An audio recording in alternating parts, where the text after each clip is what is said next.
First rank also has injury concerns. Matthias Jensen still not ready, but boosted by the return of Johan Wissa, who has to settle for a place on the bench. They remain unchanged after their 5-3 win against Wolves last time out. It's Flecken in goal with a back four of Vandenberg, Collins, Pinnock and Ager. Norgard and Janelt in front of them. Damsgaard and Wemo, Lewis Potter and Shard up front. From Old Trafford, Manchester United against Brentford. Alexander Isak's back for Newcastle as they face Brighton. Watching for TalkSport, Steve Harmison. Yes, he's back and he starts after a 3-game absence. No Kieran Trippier though, he's out with an injury. Lewis Miley returns to the bench for the first time in over 4 months as Eddie Howe makes 2 changes from the Everton game. Livramento and Isak are in for Trippier and Barnes. As for Brighton, wow, they've been dealt a massive blow. Yakuba Mente, who left Newcastle for 33 million without playing a game in the summer, who started the season brilliantly for Brighton. He's out with an injury back off international duty. Fabian Hertz makes 3 changes from the side, the win over Tottenham. Evan Ferguson, 20 years old today, along with Ayari and Igor, come in for Matoma, who drops to the bench. For Minte and Webster out injured altogether. So the teams, Verbruggen in goal for Brighton, Veltman, Igor, Dunk and Kedagula at the back, Hinsselwood and Bielba in midfield with Ferguson, Jorginho, Ayara and Welbeck as a front 4. Newcastle, where they go with Pope in goal, Livramento, Shaw, Byrne and Hall as a back 4. Tonali, Grameres and Joe Linton as a midfield 3, with Murphy and Gordon either side of Isak. It's Newcastle v Brighton from St James's Park. I saw Ayari play for Sweden midweek. He's in the Brighton side today. He looked very good. Elsewhere now, Emil Smith-Rowe returns to the starting 11 for Fulham as they face Villa at Craven Cottage. TalkSport's Ollie Klink. And Smith-Rowe's return is Fulham's only change from their loss to Manchester City. He comes in for Sasa Lukic, who misses out through injury. Meanwhile, there are 3 changes for Villa, with Ramsey, Onana and Diego Carlos in from the off. Concert, Barkley and Philogene all drop to the bench alongside the in-form John Duran. A win today for Villa would send them back into the top 4. They've still lost just once this season, while Fulham are looking to stretch their unbeaten run here at the Cottage to 4 games in manager Marco Silva's 150th game in charge of the club. Here are the lineups in full for Fulham. It's Leno in goal, Tete, Anderson, Bassi and Robinson across the back. Pereira and Berger then hold with Iwobi, Smith-Rowe and Traore in front of them. Jimenez is the man up top. Meanwhile, Villa start with Martinez between the sticks, a back 4 of Cash, Carlos, Torres and Digne. Onana and Tielemans then sit behind Bailey, Rogers and Ramsey. Watkins starts up front. This game will be live on TalkSport 2 with commentary from Adam Bridge and the former Arsenal winger Perry Groves at Craven Cottage. It's Fulham against Aston Villa. Oral Mangala left out is a talking point among the Everton fans as they face Ipswich at Portman Road. Here's TalkSport's Mike Shaw. Yes, Mangala's absence is something of a surprise given Everton's improved form of late and the fact that Sean Dyche still has injury issues elsewhere. Mangala is not injured. He only makes the bench. He's one of 2 to drop out. James Garner is injured. In come Vitaly Mikalenko and Idrissa Gueye. So Everton line up with Pickford in goal, Young, Tarkovsky, Keane and Mikalenko at the back, Doucouré and Gueye in central midfield. Then it's Harrison, McNeil and Ndiaye behind Dominic Calvert-Lewin. Seamus Coleman is back amongst the substitutes. Ipswich, looking for that so far elusive first win of the season, also show 2 changes. They're in defence. Both are enforced due to injury. Ben Johnson and Jacob Greaves are unavailable. They're replaced by Cameron Burgess and Luke Wolfenden, who makes his 200th appearance for the club. And a good spot by Troy Adrian during the warm-up. Ipswich could be switching to a 3 at the back. So in front of Muric, it looks like Burgess, Wolfenden and O'Shea, Burns and Davis as the wing-backs, Morsey and Phillips in central midfield, with Hutchinson and Jack Clark as the number 10s, behind the informed Liam Delap as the focal point up front. And surprisingly, since Ipswich's last appearance in the Premier League, these teams have not met in any competition. So for the first time since Gaza was playing for the Toffees, it's Ipswich versus Everton. That's why Troy gets the big bucks. Cameron Archer gets a chance up front for Southampton as they host Leicester at St Mary's. TalkSport's Ian Abrahams. Saints' only change is Archer for Ross Stewart, who's injured, in the lineup, which is Ramsdale in goal, Sugawara, Harwood, Bellis, Bednarek, Walker-Peters and Manning, Dibbling, Aribo, Downs and Fernandez and Archer up front. One change for Leicester as well. El Khanous in for Ayew. So Hermansen's in goal. Justin Faust, Okoli and Christensen across the back. And Didi, who is able to play, and Skip. And then it'll be probably Buonanotte one side and Mavididi the other. El Khanous just behind Jamie Vardy up front. Southampton have yet to win, Adrian. They've only scored 4 goals all season. That is the lowest of any team in the Premier League. Leicester won last time out. I hope it's a double up today here at St Mary's, where, of course, last time they won here was 9-0. It's Southampton against Leicester at St Mary's. And 10 to kick off on TalkSport. Let's get the latest from Betfair, the official betting partner of TalkSport's Premier League coverage.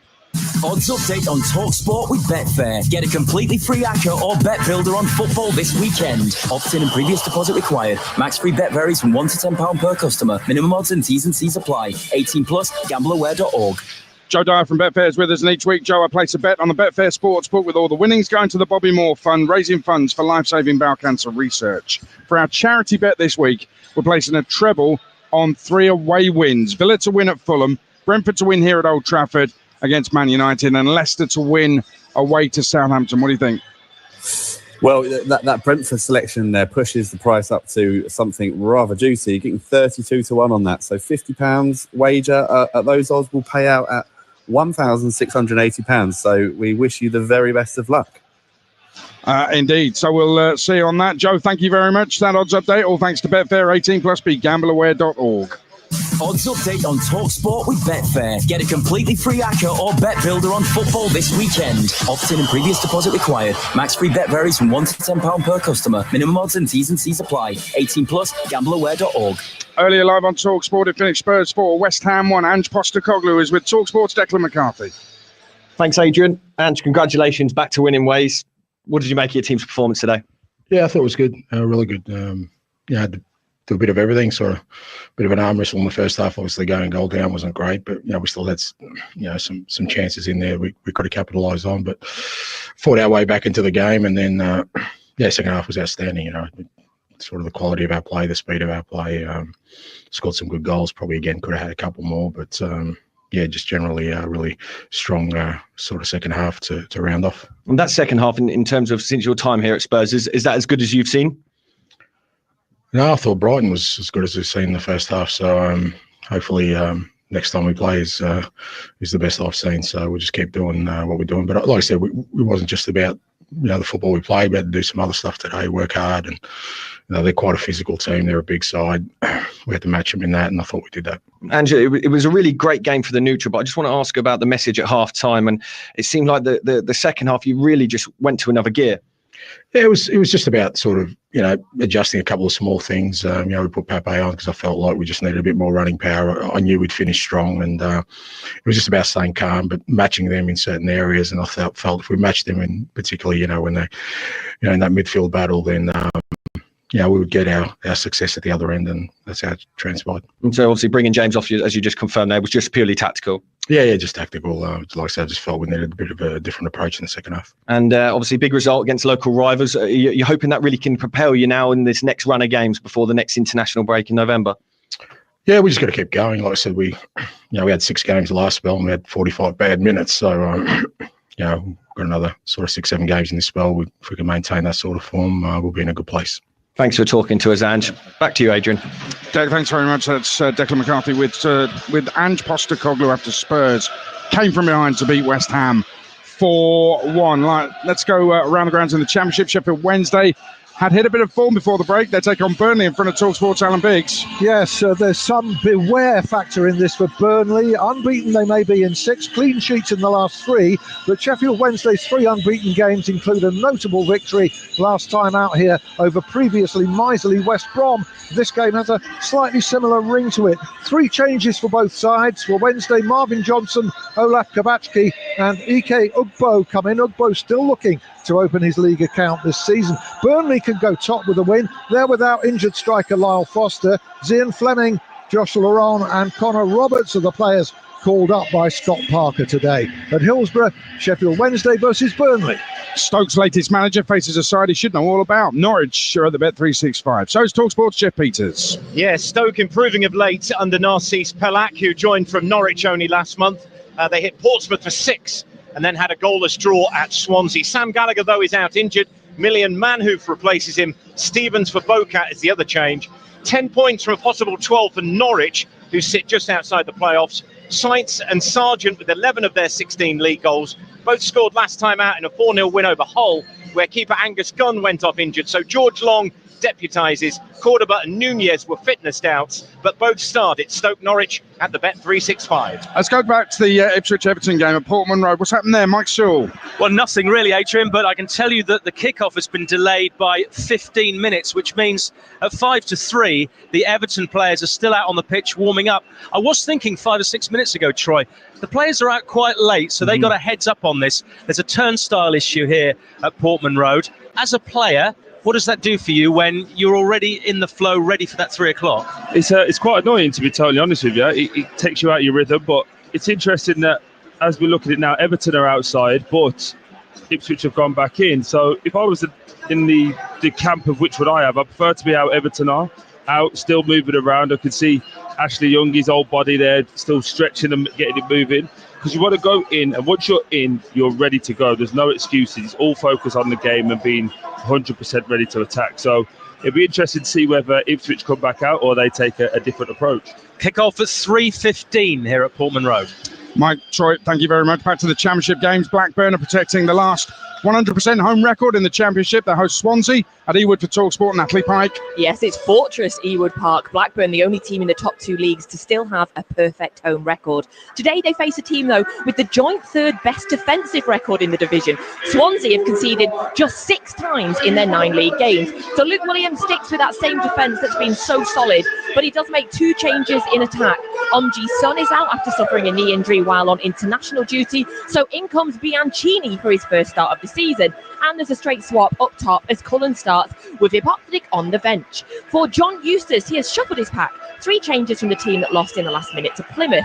Beck returns from his 3-game ban for the red card that followed that biting incident. He replaces Pickering. Carter moves back into the middle of defence with Barty dropping out and Rankin Costello coming in on the right. There's also a start for Cantwell in for Vyman. It's 8th versus 11th. It's Blackburn Rovers taking on Swansea City. Bristol City have a great record away to Middlesbrough. Watching this one with TalkSport, Graham Courtney. Yeah, the Borough's home form against the Robins is appalling. From their last 13 games here, Middlesbrough won only twice. Of course, it's not been an easy week for everyone at Bristol City. Manager Liam Manning suffering a family bereavement, and understandably he won't be here today. Our thoughts go out to him and his family. Liam and the Middlesbrough boss, Michael Carrick, did the UEFA Pro licence together. Chris Hogg, well, he's going to be looking after City's first team affairs. Chris knows this area well. Born in Middlesbrough, went to school just down the road from here, and he's the ex-Newcastle under-23 coach. As for team news, well, Borough unchanged from the side that lost 2-1 at Watford last time out. As for Bristol City, well, there are 3 changes. Pring and Twine are both injured. Sinclair Armstrong drops down to the bench. So in come McCrory, Wells and Bird. Teams just traipsing out. Middlesbrough against Bristol City at the Riverside. Now, I may have ranked Loftus Road as my number 1 stadium in the Championship on the TalkSport website this week, but their home form is shocking. They host winless Portsmouth, watched by TalkSport's Jake Robson. And it's 2 changes by Marty Cifuentes from QPR's side that lost at Derby 2 weeks ago. In come Fox and Chair for Anderson and Saito for Pompey. And John Musinho makes 1 change from the win at home to Oxford. Lang in for Sorensen, who drops to the bench. Yes, the home fans with little to shout about so far. Rangers have the worst home record in the Championship with 2 points from their 4 games here. Pompey, meanwhile, are the only side without a win in the division this season, and the 20th they've conceded makes them the worst defence too. It's 22nd v 23rd at Loftus Road. QPR versus Pompey. Teams out here at Old Trafford, but let's head into League One. Birmingham didn't have a shot on target when they lost their last league game at Charlton. They're at Lincoln, so it's TalkSport's Dave Rowe.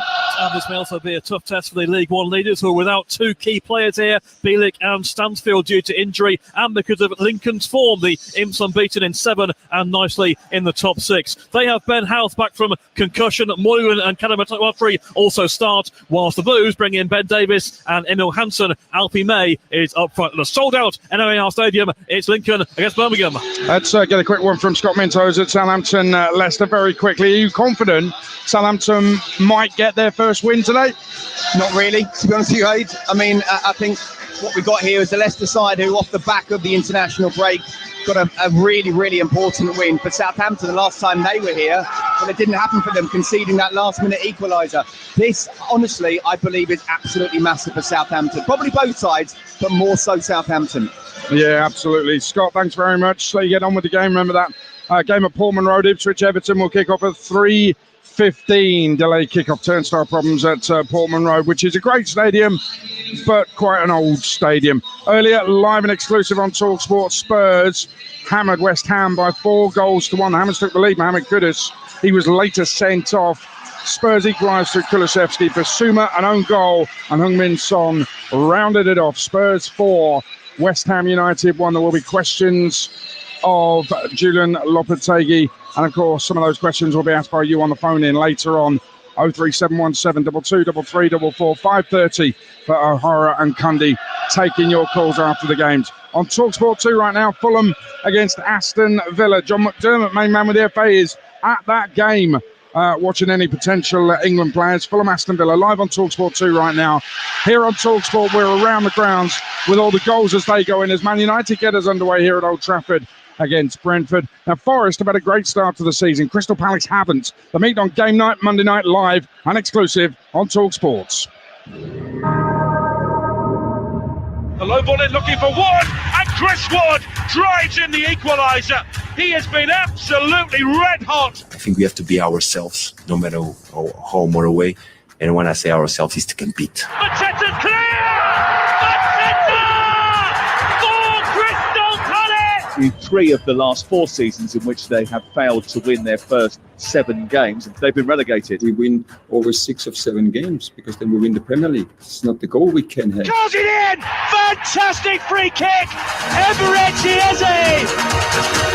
Palace seeking a first win of the season at Forest. Join me, Matapace Murphy, Monday from 7 at the City Ground on TalkSport. We've got a goal already. It's in League One at Central Bank. Dave Rowe. Lincoln 1, Birmingham 0. Will it start? 35 seconds on the clock. The home side in front. Bailey Calamatri struck a long throw from the right-hand side, flicked on by Pordy. O'Connor, poor defending Birmingham, and Rodford Calamatri scoops his 3rd goal of the campaign. Lincoln 1, Birmingham 0. Wow, what a start. Lincoln going really well, actually. The first league meeting between these two since 1955. Lincoln's last win against Birmingham was in 1911 in the league. Lincoln, though, in decent form. They've got a chance this season under Michael Scabala.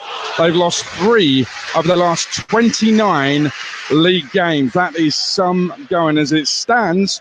Lincoln 1, Birmingham 0, and the Blues, who some said might go unbeaten this season, staring down the barrel at back-to-back League One defeats. Elsewhere in League One, Rotherham 0, Wrexham 1. Paul Mullin in the very first minute against Steve Evans. Rotherham, he said that Wrexham are superstars, a bit like he said about Birmingham as well, building them up.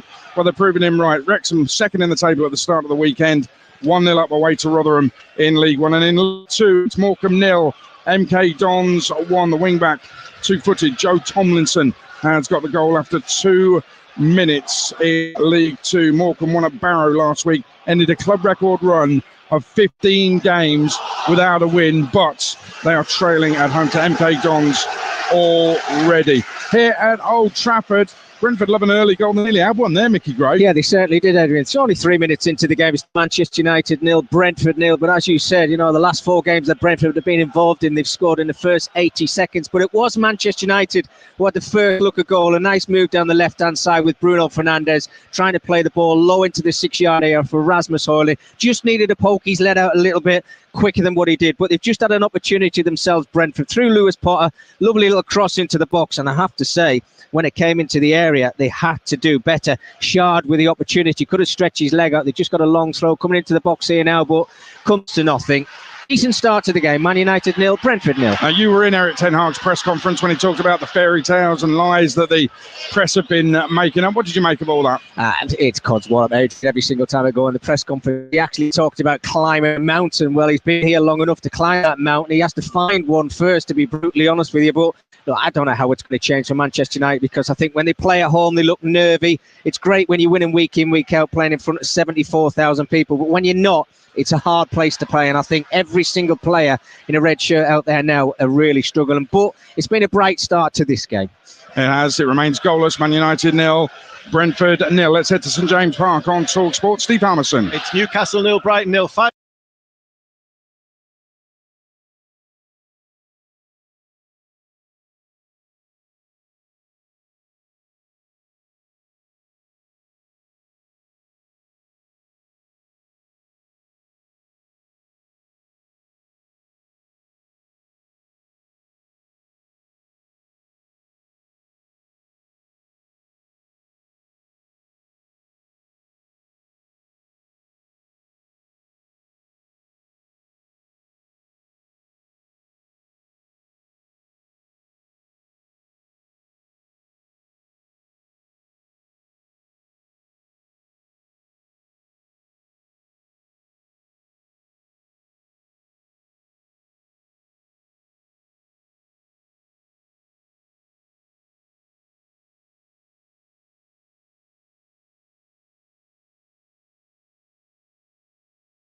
And back towards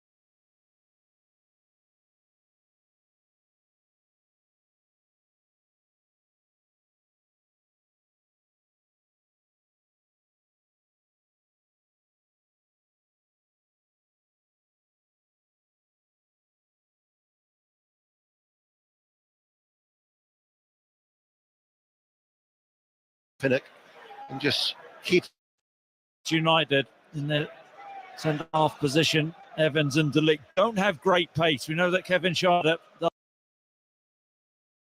does haven't. Brentford will be looking to exploit that. Lewis Potter playing on the left. Here he is, the former Hull City man. It goes to Ayer, and then Ayer back to Fleck, and lets it come across his body. Controls it right-footed. Passes the ball towards Norgard. Who eventually beat that press, and Norgard gets it out towards Ayer, and Ayer can now run forward on the left-hand side, and there's good ground to run into as he canters his way over the halfway line. And Ayer still got it, 30 yards out from goal. Now into a central position, tries to pick out Mbeumo. Sliding back was Garnacho, and Onana with the clearance for Manchester United. Gallops forward there, Christopher Ayer. As you're right, Brentford beat the Manchester United press, and Eriksson chasing him back. Only one winner in that foot rest, but the ball to Brian Mbeumo wasn't quite there. I said cantered, you said galloped. We will be crossing to John Hunt for the Queen Elizabeth Stakes at Ascot at 3:15 on Champions Day. Another goal at Craven Cottage, Will Perry. Fulham 1, Aston Villa 1. They were behind for only 3 minutes. It's a horrible deflection, but it'll go down as Morgan Rogers' goal. I think it came off Joachim Andersen. Anyway, it's beaten Leno, and Villa are level. Fulham 1, Villa 1. We welcome listeners to the BBC World Service. Thank you for joining us here at Old Trafford on this sunny, bright afternoon as Damsgaard picks it up for Brentford. Looks for Sharda to make that run into the penalty area. Right-hand side. Out of the box he goes. Mbumo is there, and along the ground he'll find Janelt. Takes it into feet with his left foot. Queen's Park Rangers lead Portsmouth by 1-0 in the Championship. Portsmouth were yet to win in any competition this season, have fallen behind. So wherever you are in the world, it's always a pleasure to have your company. 0-0 between Manchester United and Brentford as Flecken goes direct through the middle. Mbumo, header away by De Ligt, picked up by Sharda, knees it forward. He was caught there by De Ligt. And Brentford have a direct free kick just about 25 yards out from goal, 0-0. It's a really clumsy challenge from De Ligt. One of Brentford's principles of play. They'll always have a runner in behind. One long ball, Brian Mbumo off the right-hand side. And the ball headed clear to Kevin Sharda, who picked up the knockdown, knocked it over De Ligt and was caught in the process. And this is a decent range. This, 25 yards out. De Ligt gets clobbered in his head as well there. His head collided with the knee of Sharda. Yeah. But he was brave, De Ligt, but this time the challenge, and it looks a sore one. Let's get news of that goal at Queen's Park Rangers then. They are leading at home to Portsmouth by 1-0. Rich Wolfenden. Yeah, crucial goal. 1-0 to QPR. Karamoko Dembele gets his first goal for the club since joining on loan from French side Brest. And the goalkeeper for Portsmouth, Nicholas Schmidt, came off his line. Dembele waded over him perfectly to put QPR in the lead 1-0. Lengthy stoppage here. Physio's tending to De Ligt, who's still down. We're going to update the Rugby Union, James Burridge. Perfect start for Bristol. They lead by 5 points to 0. Number 8, Fitzharding, driven over from a 5-metre line out. The conversion missed, but the perfect start. 6 minutes gone. Bristol 5, Saracens 0. Harry Maguire is out injured. Lindelof. They have Lindelof on the bench, who made his first appearance for the last 45 minutes before the international break. Brentford are taking advantage of this stoppage in play. Keith Andrews, the set-piece coach, is having a word with Mbumo. Thomas Frank is also having an opportunity to talk to a couple of players. Jan Elton and Norgard. Remains 0-0, but still De Ligt is down on the floor and getting treatment. Back to Fulham, Will Perry. Still Fulham 1, Aston Villa 1, but Fulham should be 2-1 up, and Jimenez should have his second as Morgan Rogers comes close and just drags a shot wide, but it was a corner from Pereira. Jimenez jumped inside the 6-yard box and his header bouncing just wide. Fulham 1, Aston Villa 1.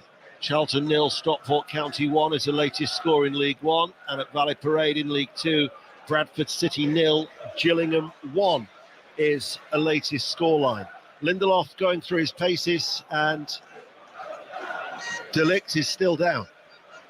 Yeah, and they also have the option, of course, moving Martinez inside and Matt Rowie, who's on the bench. They could move Darlow, who's such a versatile defender, over to left back, where he's played many times before.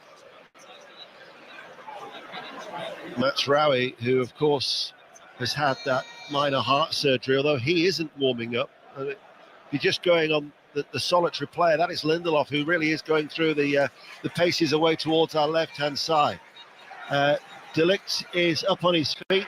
He's got a swab on the top of his head as there is a goal at Ewood Park. Julia Bolt. It is. It's Blackburn 1 at Swansea 0. That goal from Tyrese Dolan. Blackburn have been good for it as well. They should have scored just moments earlier through Makdar Gay. However, now it is Blackburn 1, Swansea 0. Blackburn, who've lost their last 2 games in the Championship. Crewe 0, Salford City 1. Crewe, who've won their last 5 at home in League 2. Behind them at Gresty Road. De Ligt is on his feet. Come to the side of the pitch on this near side, and he's now actually back on his knees as he's continuing to get cleaned up with that head injury. As Brentford, after that lengthy stoppage, 0-0 here, 13 and a half minutes played, have a free kick. Free kick to Brentford, just under 30 yards out. Lewis Potter or Mbumo. Lewis Potter hits it, right-footed, into the top of the wall. Downward header by Casemiro is going to run out of play for a throw. Southampton, Lee Blakeman. Southampton 1, Leicester 0. Couple of chances for Leicester though. Fassi's just put one over on the stretch from 6 yards, and James Justin's headed wide from 10. Southampton 1, Leicester 0. Out it goes towards Lewis Potter, left-hand side for Brentford, who are attacking. Clips over the cross, it's a deep one. Martinez twists and heads it away inside his own penalty area. Down to 10 men. And it will be a throw to Manchester United. Another goal at Sinsel-Bank, Shojo Saka. Lincoln 1, Birmingham 1. Birmingham getting their groove going, and they equalised through Keshi Anderson. Played in by Alfie May, a lovely left-footed finish by Anderson. It's Lincoln 1, Birmingham 1. Still getting patched up there, isn't he? Delict. It's a wound on the top of his head. Casemiro has dropped into centre half, and Bruno Fernandes just before that throw-in, telling Sandro Martinez just to slow things down. Casemiro is the player who's filled in temporarily alongside Johnny Evans as Dalot goes out towards that far side. The Brentford left, Lewis Potter turns, passes the ball back to Jan Elt as Delict enters the field of play, or re-enters, and Manchester United back up to their full quota, 0-0. Quarter of an hour played on BBC Radio 5 Live, the BBC Sounds app, and also available on the World Service. Here is Vandenberg. Low cross from the right, cleared by Eriksson. Good spell, though, for the away team. It is. They got control of this game. Brentford, good ball in from Vandenberg from the right-hand side, went through Johnny Evans' legs, and Eriksson positioned himself well in the near post area and made the clearance. Pinnock waits to take the throw. Level the penalty area right-hand side. Still goalless at Old Trafford. Brentford are playing from left to right as we look. So Pinnock on this near side. Again, launches another long throw. Comes off the head of Casemiro. Damsgaard down into the ground. First time volley, right-footed. Blocked. Damsgaard still looking for his first goal in the Premier League. And in the end, it's Onana who just dives on top of the ball over on that far side of the penalty area. Yeah, once again, that long throw causing Manchester United a problem. Not a convincing headed clearance. Damsgaard, 18 yards out centrally, doesn't catch the volley cleanly. Norgard, forward ball, and Mbeumo holds off the challenge, spins, but he's back to goal now on the edge of the area, and they've dispossessed him. But there was the first groan of Manchester United crowd because Pinnock just stepped forward out of defence quite easily in front of Højlund. Now, ball sent forward by Fernandes. Flecken is out of his goal, and all in blue clears it out of play for a throw.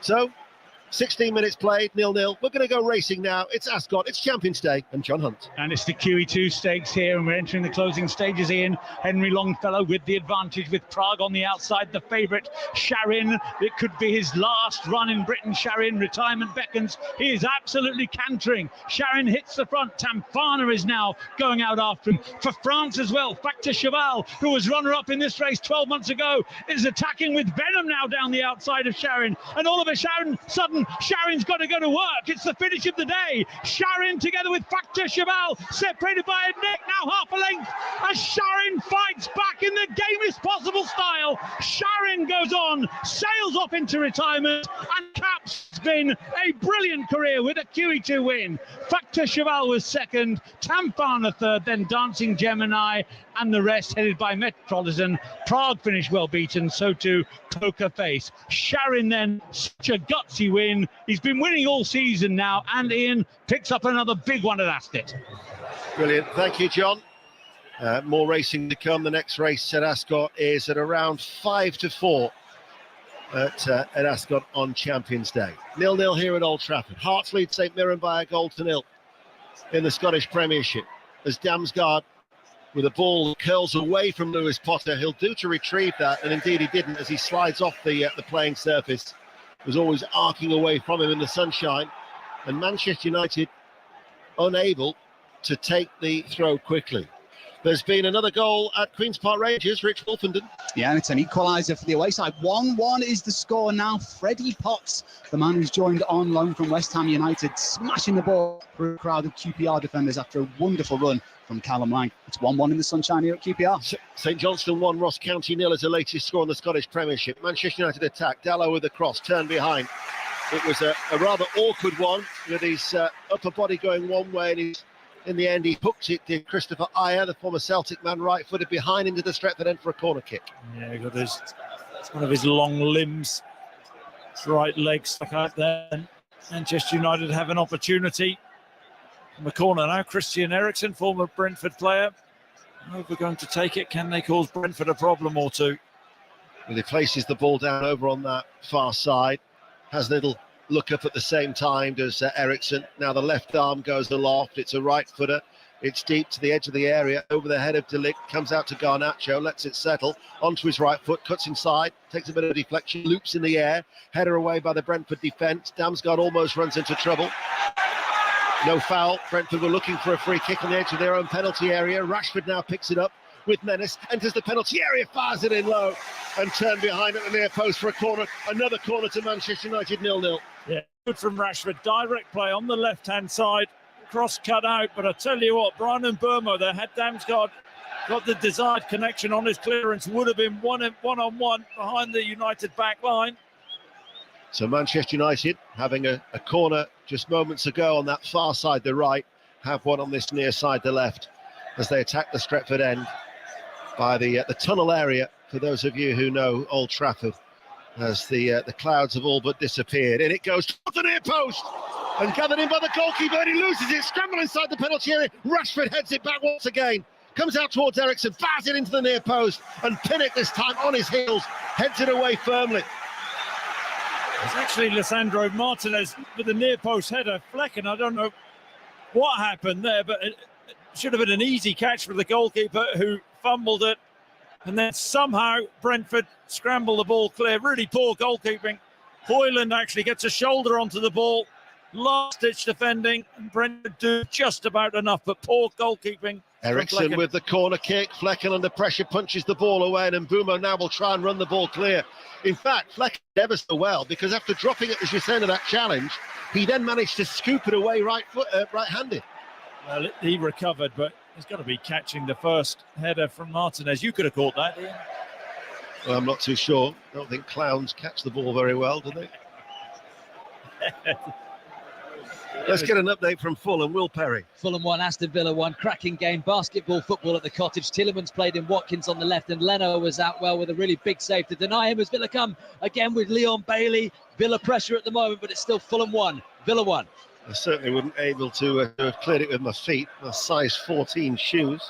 Ipswich, Everton. An update as you find underway, Chris Coles. 6 minutes in, Ipswich 0, Everton 0. Ipswich should be ahead. Flowing move, eventually falling to Jack Clark, 7 yards out, oceans of space. Leaning back, he fired it badly over. Ipswich 0, Everton 0, 6 minutes.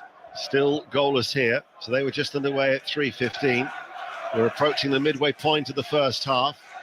And Manchester United, who've only led for an hour of Premier League football this season, only Ipswich and Crystal Palace have actually led in fewer games this season. But MK Dons, incidentally, are 2-0 up now at Morecambe in League Two. Morecambe 0, MK Dons 2. Goals as they go in around the country. Flecken all in blue has the ball at his feet. Chris. You talk about the lack of goals at Manchester United. That has been the issue this season, clearly, and they haven't really created too many opportunities. Had the scramble there, but Flecken, the Brentford goalkeeper, made a mess of the situation, really. United, in that final third, don't create enough chances and haven't been clinical enough all season. They've only scored 5. That's one fewer than Mbeumo's tally. Cambridge United 2, Wigan 0 is the latest score in League One. You think about that. I think that Southampton, the only team, well, are they not level now with Manchester United, the Saints? Leading by a goal to 0. They're home to Leicester City. Header away from Collins, goes straight out of play. Thomas Frank with his khaki hooded top, very casual, the Dane. Still getting those instructions across. Here is Fernandez. Back it goes to Martinez. Fernandez passes the ball to Johnny Evans. We'll nip to Ipswich. Chris Coles. Another big chance. This one for Everton. Dominic Calvert-Lewin seizing on a short pass. Clean through. Was denied by a right foot of Muric. Ipswich 0, Everton 0. Onana spreads play out towards that far side. Dalot high up the pitch, over the halfway line, heads it in field. Comes to Eriksen. and now dinks it out towards Garnacho. Martinez will go on the overlap. Garnacho runs in field, passes the ball now to Martinez, whose low cross was easily cleared by Damsgaard. And then as that ball drops out of the air, Eriksson touches the ball back, and Johnny Evans runs back into Manchester United territory. So 24 minutes played. Once 0-0. again, just a real lack of quality from the cross there. Martinez getting forward on that left-hand side. Good combination play with Garnacho, decent understanding. The cross cleared by Damsgaard. Casemiro dropping in between the two central defenders. Dalot is pushed very high up on that far side, the right. Here is De Ligt, right of that central defensive pairing. Bruno Fernandes now takes over as he runs over the halfway line, then comes to a standstill. Passes the ball to Eriksson just outside the centre circle. Back to the Portuguese international. His diagonal forward ball reaches Rashford, who now passes it out to Dalot on that far side, level with the penalty area. Dundee United 1, Hibs 0 is the latest score of the Scottish Premiership. As the cross now comes in from Rashford into the penalty area. Hoyland with a sharp turn, didn't go with it. Casemiro keeps it alive, passes the ball to Garnacho, who fires it in at the left-hand post. And Flecken turns it behind with both hands for a corner kick, 0-0. Yeah, we know he always likes to come inside, Garnacho, onto that right foot and get a shot off, but gives Vandenberg plenty to think about. Shifts left. It's a good contact. Left foot drive. Smart goalkeeping into his near post from Flecken. Something had to give at Celtic Park today, bearing in mind that Celtic and Aberdeen have both had 100% winning starts to the season, and Celtic are leading at home to Aberdeen. We'll bring you news of that goal when we can. But Celtic are 1-0 up as Manchester United have a corner on the left-hand side, 26 minutes played. Eriksson to take it, goes towards the far post, headed out by Mbumo. Picked up by Rashford, keeps the ball in play on that right touchline. Rashford now on the inside, Johnny Evans towards the byline, and the cross is saved by Flecken. But before we go to Celtic, we'll get news of a penalty at Will Perry at Fulham. Penalty to Fulham. Fulham 1, Aston Villa 1. It's Andreas Pereira who's going to take it. It was Tete's cross. Jimenez's header struck the arm of Cash in an unnaturally wide position. Darren England went to the screen, said penalty, and now here is Andreas Pereira to put Fulham ahead at Craven Cottage. Here he comes. Pereira, can he beat Martinez? It's saved by the World Cup winner, and he celebrates in front of the Fulham fans, Martinez. Of course he does. Fulham 1, Aston Villa 1. Thank you, Will. And as promised, Kenny Crawford at Celtic. Yeah, Ian, Celtic 1, Aberdeen 0. Ryo Hatate, Japanese midfielder, third goal of the season. They caught Aberdeen on the counter-attack. Kyogo Furuhashi broke down the right, cut it back to Hatate, who's just inside the box. Left foot finish past Dimitar Mitov. Celtic 1, Aberdeen 0. I mentioned that Crewe have got that strong home form where they've won their last 5. They've equalised now at Gresty Road. Crewe 1, Salford City 1. And there's now been a goal at Southampton. Lee Blakeman. 2-0 to Southampton. Another low cross from the left, this time put in by Joe Aribo to make it Southampton 2, Leicester 0. Brentford are attacking. Left-hand side. Slows it down to Sharda. Colchester United 1, Cheltenham 1 is the latest score in League 2. Brentford with Janelt, left corner of the area. Back to Norgard, midway through the Manchester United half. He goes further back to Pinnock. But every outfield player is in the Manchester United half towards our right. And that ball is overhit. Middlesbrough 0, Bristol City 1 is a latest scoreline. That's at the Riverside. Liam Manning, of course, has taken a period of absence after the sad news about his baby son Theo passing away. Chris Hogg is in charge for the time being, and our thoughts go to Liam Manning and his family, and likewise as well to the Bruce family as well, because Steve Bruce, the tragic passing of his grandson Madison, his Blackpool side have fallen behind. Blackpool 0, Barnsley 1. So Steve, Janet, Alex and everybody else, you're all in our thoughts as all the goals have gone in, are up to date here on BBC Radio 5 Live as we approach the half hour. Brentford with Damsgaard to Norgard. Sharda just comes away from De Ligt with his back to goal, just outside the D. Casemiro threw himself into the challenge with Norgard. They try and get the counter-attack. It was Bruno Fernandes who's been caught in the back there by Sharda. Manchester United want a stoppage in play, and the referee will oblige. 0-0, Chris Sutton. Yeah, it's a really good challenge from Casemiro. Bruno Fernandes tried to take the ball on his chest and volley a ball through to Garnacho. He was caught in the process, still down. Another goal at Celtic, Kenny Crawford. And another Japanese goal scorer, Ian. Celtic 2, Aberdeen 0. Kyogo Furahashi's 5th goal of the season. This time Hatate's shot was blocked. It fell to the striker and he slammed it home from 10 yards. Celtic 2, Aberdeen 0. Back to Bristol Saracens, James Burridge. End-to-end rugby here. Bristol leading by 13 points to 7. 22 minutes gone. Toby Knight for Saracens scoring to the left of the post. Right back at it with Bristol. Harry Randalls racing down the left-hand touchline to dot it down. 13-7, 23 gone. So nearly half an hour played here at Old Trafford. What would your assessment be so far, Chris Sutton? 0-0. I think Manchester United are not offering enough in the final third. There's not that understanding between Garnacho and Hoyland and Rashford and those combinations, and that's been the story of their season. Haven't carried a big enough threat.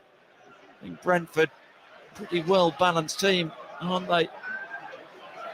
Well, they've just had that one scare so far, the away side, when Flecken spilt the ball as Vandenberg got himself in a bit of a tangle there. He nudged it away, helped out by Norgard, but Manchester United go and hunt the ball, pressing, trying to put the visitors under pressure, but they get it out towards Ayer on that far side, the left, and he carries it towards Lewis Potter, plays it on the inside to Ayer, who's continued that run.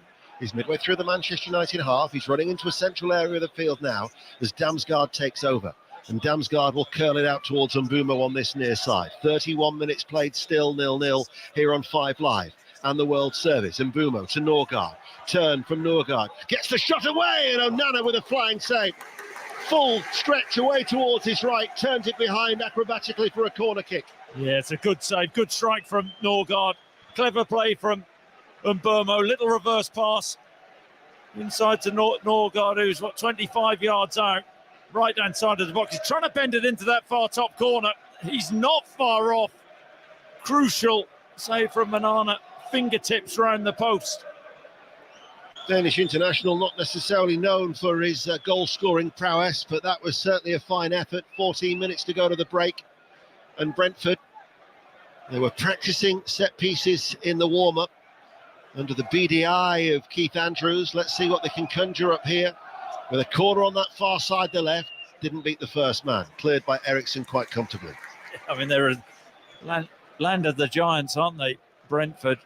It's a really poor corner from Damsgaard. Eriksson in that near post space making the clearance. They're waiting for Pinnock to trot over the far side to take the throw. We can quickly go to Newcastle. Mas Faruqi. Still 0-0, but plenty of Newcastle pressure. A couple of chances for Isak. A corner just headed wide by Big Dan Burn as well, but nothing for them yet to show for it, Newcastle, despite being on top. Newcastle 0, Brighton 0. Pinnock waiting to take the throw far side the left as Stevenage are leading Mansfield Town by a 1-0. Pinnock now launches it from that far side to try and meet it. Neither Norgard nor indeed Vandenberg were able to get there as the ball is headed back by Damsgaard to Collins and Mbumo. Diagonal cross comes in from the right-hand side into the penalty area, and then the little flick on by Vandenberg. Ball scooped up by the Manchester United goalkeeper Onana, but he hangs on to the ball and then he rolls it out towards Dallow, and Dallow now can turn and found Hoyland, who passes the ball out towards that right side to Rashford. And then coming onto the ball very gently and slowly is Bruno Fernandes, who strokes it down that right touchline. And into the shadows of the Sir Alex Ferguson stand, Manchester United make slow progress. But now Bruno Fernandes will play it out towards the right for Rashford, who must be about 12 yards up from the byline on that far side. Edge of the area, little flick by Casemiro. First time shot by Eriksson, blocked. Comes out towards the right. Eriksson with another opportunity. Rashford then has a shot, and then eventually Brentford can get the ball clear through Sharda. Another goal. It's at Ipswich this time. Chris Coles. Everton in front without an away win since December, but ahead at Portman Road. Illiman and Jai. Bad mistake at the Ipswich defence, and Jai put it in the top corner. Ipswich 0, Everton 1, 18 minutes. Now at McDermott Park in the Scottish Premiership, St Johnstone are leading Ross County by a 0-0, and Ross County are now down to 10 men as they trail. Port Vale lead Fleetwood by a 0-0 at Vale Park, and you're up to date with the goals as they go in. Port Vale, the League Two leaders, unbeaten in 8, although Charlie Adams Fleetwood went into that game undefeated in 7. Eriksson forward of the centre circle, runs forward now away from Sharda, threads the ball through. Hoyland with a little flick. Casemiro was there. Eriksson running through, places the ball over. Not too sure whether it would have counted. The referee, I think, has given Brentford a free kick, but Eriksson wouldn't have known that. What a chance it was. He ballooned it over the crossbar. I cannot believe he has missed that. Eriksson, 7-8 yards out. Could have just popped it in either corner. Goes over the bar. But I think that there was a foul awarded for a tug on Collins from Casemiro. Didn't seem a lot in it. Eriksson misses anyway, to his embarrassment. He only scored one goal in 11 appearances when he had that spell at Brentford. Manchester United 0, Brentford 0. There's now been a goal at St James's Park, Mas Faruqi. Completely against the runner playing this match. Brighton, in one of their first real moves forward, down the other end of the pitch, has scored in front of their own fans. Danny Welbeck with the final touch. And Brighton lead here. Newcastle 0, Brighton 1. Hoyland to Bruno Fernandes. Casemiro with a first-time shot, right-footed, took a deflection behind for a corner. We'll get news of that goal at Vale Park now. Nestor McGregor. Yeah, Port Vale 1, Fleetwood Town 0. Nothing less than the home side deserve. A defensive error, a misplaced pass meant that Vale were outnumbering their opponents. Jaden Stockley had the ball to his feet, could have shot, stood it in the path of Rico Richards, who just slotted home. Port Vale unbeaten in 8. That run is continuing at the moment. Port Vale 1, Fleetwood Town 0. Eriksson waits to take the corner kick. Still 0-0 at Old Trafford, which is now the only goalless game in the 3 o'clock kickoffs in the top flight this afternoon. Eriksson then far side the right, headed out by Norgard, drops to Bruno Fernandes, who hits it on the volley. That would have had to have been some spectacular effort to beat Flecken through the amount of bodies that were inside the penalty area. And it was off target, goal kick, Chris. Yeah, very ambitious. The corner wasn't the best from Eriksson. Norgard dealt with it in that near post space area, headed it out. And there's taking it first time, but high and wide. There are just signs for Manchester United. Nice flick from Casemiro earlier, led to Eriksson with the block shot. Jan Elst, forward ball. Schade will just drop away from De Ligt to pass it out towards Lewis Potter, who can run forward now on that far side, the left corner of the area. Down the side of the box he goes, and then De Ligt got something on it, and Bruno Fernandes helps him out, and the ball is passed forward by Dalla. Turned by Hoyland, midway through his own half. Squeezes the ball out towards Rashford. The referee, Sam Burrett, has played the advantage. Is now Manchester United. Switch play to Garnacho. Garnacho in the penalty area, left-footed off target. Inside left channel of the box. Fires it into the Stretford end. Huddersfield Town 1, Bristol Rovers 0 is the latest score. Fleetwood have equalised at Port Vale. It's now 1-1. And I think we can get an update in the Rugby Union. Bristol Saracens, James Burridge. And Saracens have taken the lead, 14 points to 13. Half an hour gone. Rotimi Shagan in bags of space down the left wing with Gabby Otoye, the opposing player for Bristol, in the sin bin for 10 minutes. Saracens taking and reaping the rewards. They lead by 14 points to 13. Goal at Hillsborough now. Sani Rubravachana. Sheffield Wednesday 0, Burnley 1. Wednesday looking bright, but it's Jaden Anthony who's put Burnley ahead. A mistake at the back. Anthony through on goal. Cool finish. Sheffield Wednesday 0, Burnley 1. Burnley went into that game unbeaten in 6. Casemiro passes the ball back to Johnny Evans. We've got about 7.5 minutes to go to half time. As here is Evans just outside the centre circle, and he goes all the way back to his goalkeeper, Onana. News of the Fleetwood equaliser then, Nestor McGregor. Yeah, they say you're most vulnerable when you've just scored, and 3 minutes after taking the lead, it's 1-1. Carl Johnston, the equaliser for Fleetwood Town. Good build-up play down the left-hand side and a low shot, unstoppable. The score is Port Vale 1, Fleetwood Town 1. 7 minutes to go to the break. Eriksson back to Onana. The goalkeeper in his purple goalkeeping outfit invited Jan Elst to close him down and then passed it to Johnny Evans, who cleared it away. Collins has just beaten Fernandes in the air. Back it goes to Evans. It's been a better spell, though, the last 5 or 10 minutes for Manchester United. That half chance for Garnacho. What a crossfield ball that was from Marcus Rashford to create the opportunity, but Garnacho off target. Good refereeing too from Sam Barrett with playing the advantage. He hasn't been exactly shy in being with his cards this season. 32 yellows he's brandished in 5 games in the Premier League. Sam Barrett. He obviously thought they were all deserved. Here is De Ligt walking his way into the Brentford half, passing it out towards Rashford. Bradford City have equalised at home to Gillingham. Harrogate Town are leading at Carlisle. Carlisle 0, Harrogate Town 1. and you're up to date with the goals as they go in. Where will we go next on 5 Live, I wonder? It's to Will Perry at Craven Cottage. Fulham 1, Aston Villa 1, still end-to-end this one. Anderson with a header over the bar from the Fulham corner, and Rodgers scrambling an effort just wide for the visitors. Fulham 1, Villa 1. Well, here we had a situation where Nathan Collins has gone to ground. Manchester United passed the ball to Højlund, and all of a sudden, a massive gap appears in a hole in the Brentford defence, and Højlund shoots off target right-footed. Well, the Brentford players are furious surrounding the referee. There's a coming together, Højlund and Nathan Collins. Højlund stands on Nathan Collins' foot. Nathan Collins goes to ground. And the next second, the ball's fizzed into Højlund, who takes a touch and fires it wide of the far post. I think the goal would have stood, actually. Brentford would have been furious. They felt Collins was fouled, but the foul wasn't given. Huddersfield Town 2, Bristol Rovers 0 is the latest score in League One. Still goalless. Sharda climbs, heads the ball on. Nobody running in behind. He looks to Mbumo, but Mbumo was a good 15 yards away from Sharda at the time. Manchester United play out from the back. Ball along the ground. Eriksson has got space run into far side the right. 5 minutes to go to the break. Now to Casemiro just outside the centre circle, and Manchester United have every player in that red shirt and the red shirts in the half away towards our left-hand side. But Brentford have got everybody back behind the ball. Hence, Manchester United have to move the ball a lot quicker. Too many touches on the ball, and Brentford, their positioning, shuffle across, and what goes passing lanes off. Here is De Ligt, as Dalot actually comes on the inside of the central defender. Nice turn again by Højlund. Out it goes then towards Garnacho, and Garnacho with a shot. Flecken's lost it, and it's turned behind by Pinnock for a corner kick. Must have moved in the air for Flecken to struggle the way that he did. Corner kick to Manchester United. I think it took a deflection. Brilliant from Højlund. Gets away from Collins. Clever turn, and then he fizzes the ball out to Garnacho, who's driven the outside the last couple of times against Vandenberg and got a shot off with his left foot. Sets him up, comes on the inside. There is a slight deflection. Vandenberg actually gets a touch on it. Flecken, good save down to his right.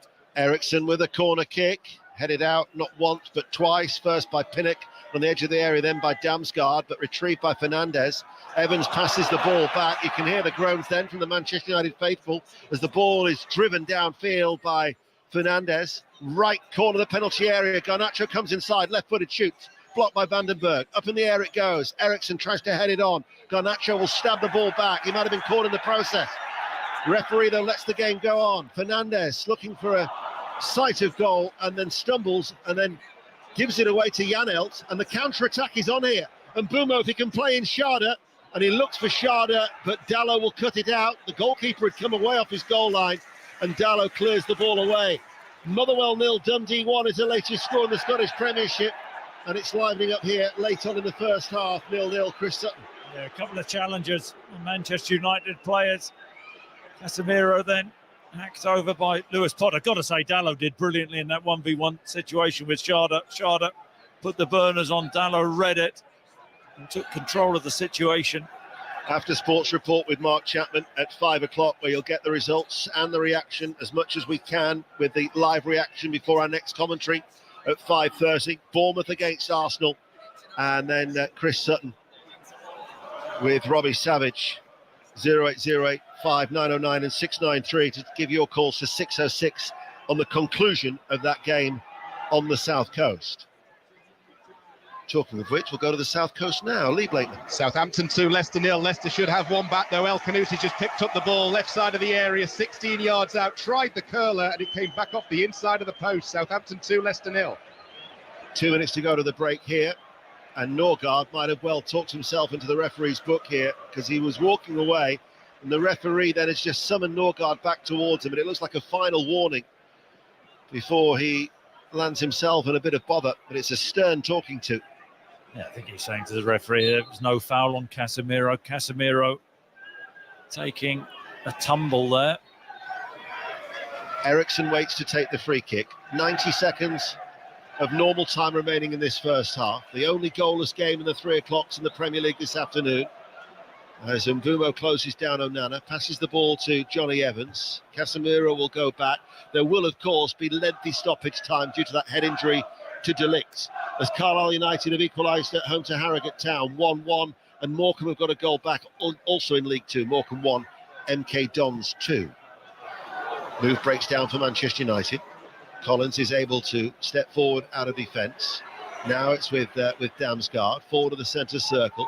Lewis Potter is in space on that far side, the left, and they find him. Lewis Potter back inside to Damsgaard, scoops it forward, cleared away by a dangling leg by Darlow. Norgard tries to take it into his stride. Evans then stepping out of defence, runs it clear, but then gives it away. Collins will retrieve it for Brentford, passes the ball forward. Norgard. This is Brentford, who've lost their last 7 games at Old Trafford. Their last victory back in 1937 in the old First Division, with 2 goals from Bobby Reid, another from Billy Scott, for Harry Curtis as the manager, as they won by 3-1 as Damsgaard weaves his way forward, sends over the cross. Dallow, though, beats Lewis Potter in the air, headed out towards that far side. Rashford keeps the ball in play, but hands it straight back to Brentford as a result. And Pinnock now with a cross. It's a deep one. Sharda misdirects his header. Well off target. 0-0. So he got up well, though. Got up early against Johnny Evans. Diagonal ball into the box. Trying to head that back into the far corner, but well wide. Just looking at De Ligt here, his head injury, there is blood pouring out of his head. I think the referee saying you're going to have to go off here. Well, as a result of that head injury, we've got 4 minutes of added on time, which we're now into, as there's now been a goal at Stoke City in the Championship. Pat Murphy. It's gone to Norwich City and it's been coming. Stoke couldn't really clear a concerted effort there. The ball pinging around, free to Stringnack. Powerful left foot shot, 15 yards. Stoke 0, Norwich 1. The latest in that delayed game from Portman Road. Chris Coles. Still Ipswich 0, Everton 1, but Ipswich have been denied a penalty. It was given by Michael Oliver. McNeil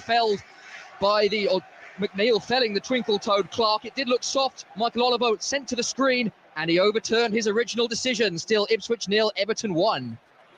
So De Ligt is still off the field of play and being patched up. As you say, it wasn't exactly a trickle of blood either, was it?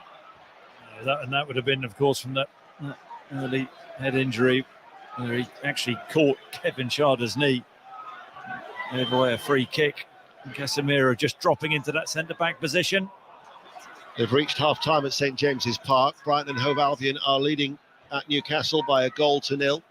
We're going around the grounds at half-time with Mark Chapman on 5 Live and Lee James on the World Service. As Damsgaard, his cross blocks. Evans hits it into the air for Manchester United. Norgard heads it forward and Bumo loses out to Evans. Damsgaard tries to win it back and then he's wrestled to the floor by Martinez, but if that'll just give the throw rather than the free kick. De Ligt wants to come back onto the field of play. Ridiculous challenge from Martinez. Lewis Potter, far side. Stoppage time here at Old Trafford. Norgard, back then to Pinnock, forward of the centre circle. Collins along the ground with pace, hits it into the feet of Vandenberg. Hibs have equalised at Tannadice, incidentally. Dundee United 1, Hibs 1. Colchester 1, Cheltenham 2 is the latest score in League Two. And Bristol City have got a second goal at Middlesbrough. They lead by 2-0. Damsgaard to Collins. Brentford again committing men into the Manchester United half. St Johnstone 2, the 10 men of Ross County 0. Damsgaard makes a run in towards the penalty area. Peters out for a goal kick. Back to Will Perry at Fulham. Fulham 1, Villa 1. Rogers should have his second for Villa. Cross from Watkins from the left. Rogers unmarked, 12 yards out. The side footer well wide. It was a sitter. Fulham 1, Villa 1. So into stoppage time we go here. We're into the last 60 seconds of the minimum of 4. What would your first half analysis be? I think it's a pretty even game, isn't it? I think that Manchester United have felt the way into the game. Brentford had the better of the early exchanges, but it's a pretty average game, average performance from Manchester United, and I think everybody expects more. Bradford City have come from behind. They now lead Gillingham by 2-1 in League Two.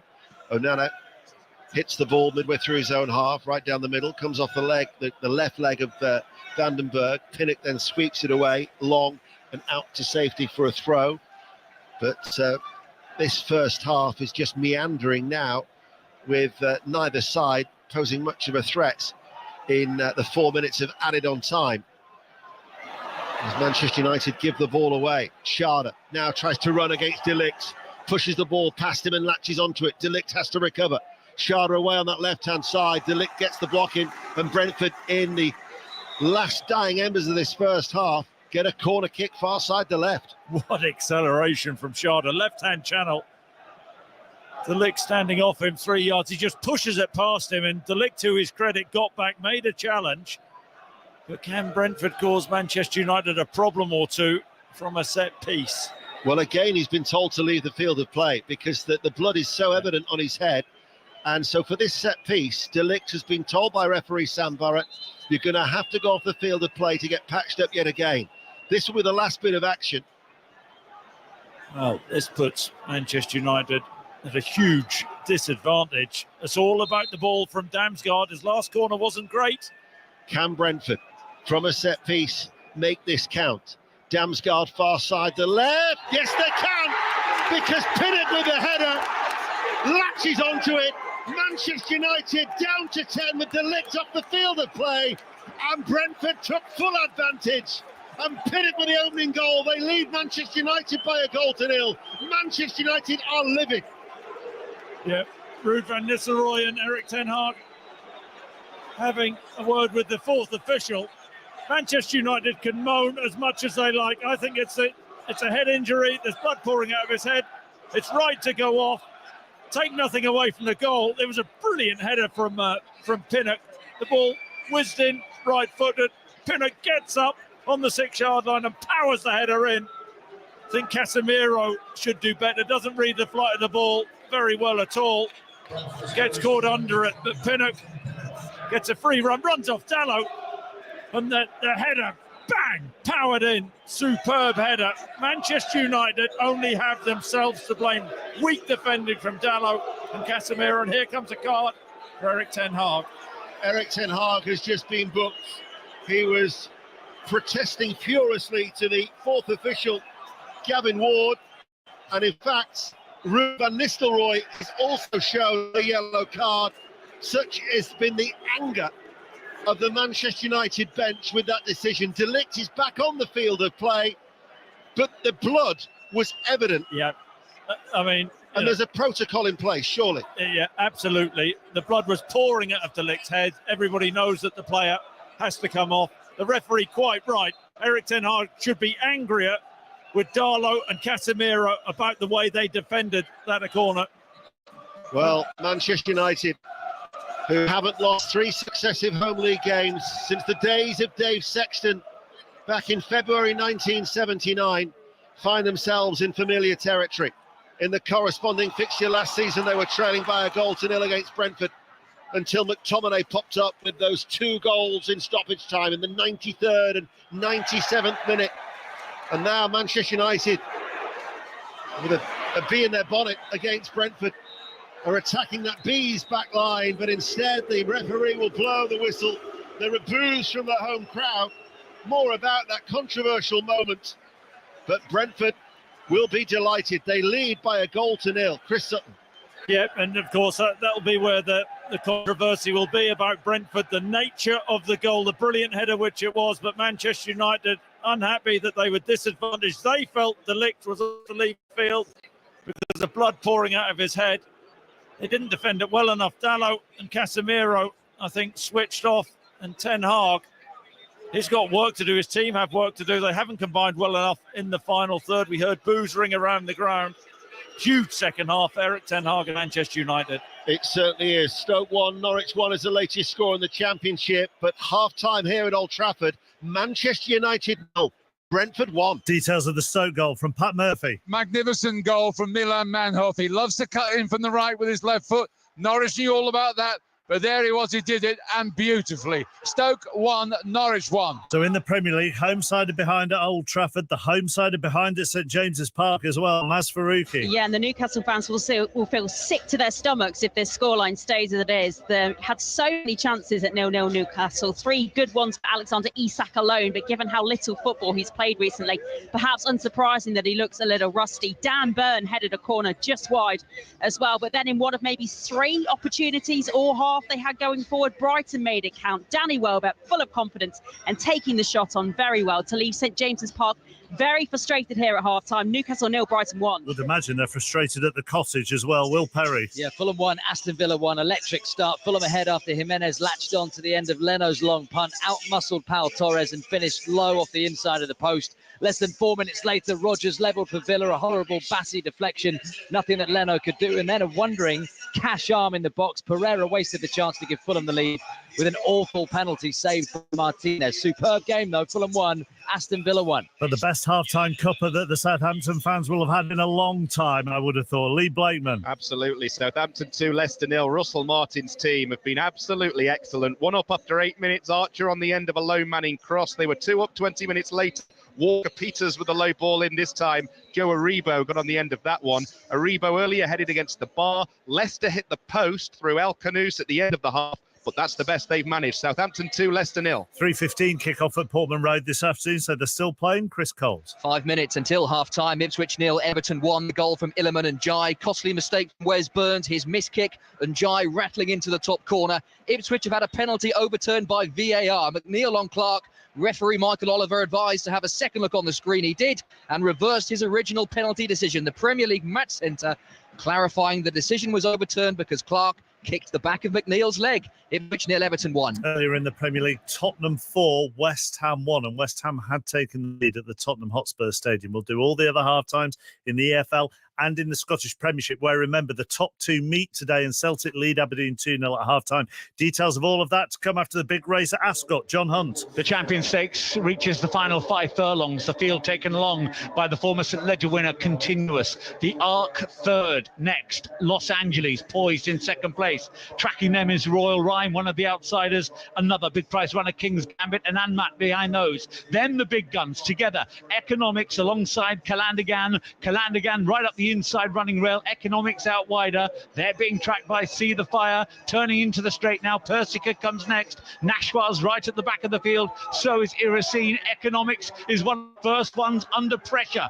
Continuous leads. Persica making a move on the outside. Calandigan, the French horse, can't get out. He's stuck in behind a wall of horses. There's big trouble. Los Angeles suffered badly and now bursting through. Royal Rhyme's got a chance, but Economics looks as though he's up for it. Now there's room for Calandigan, Persica and See the Fire. What a thrilling finish. Calandigan, Royal Rhyme, and on the outside of those, Anmat bursting through. He'll be the final challenger and the most devastating one as well. Anmat get up to win the Champion Stakes. Beats Calandigan, Iracine next, followed by Royal Rhyme. Weakening out of it was Economics. He's eventually finished 6th or 7th. My word, what a rough race. My word, what a rapidly changing race. The big race of the Champion Stakes goes to outsider Anmat, trained by Owen Burrows and ridden by the former champion Jim Crowley, who passes us now, punching the air with joy. Reactions come from Ascot during Sports Report with John Hunt, and whilst that race reached its conclusion,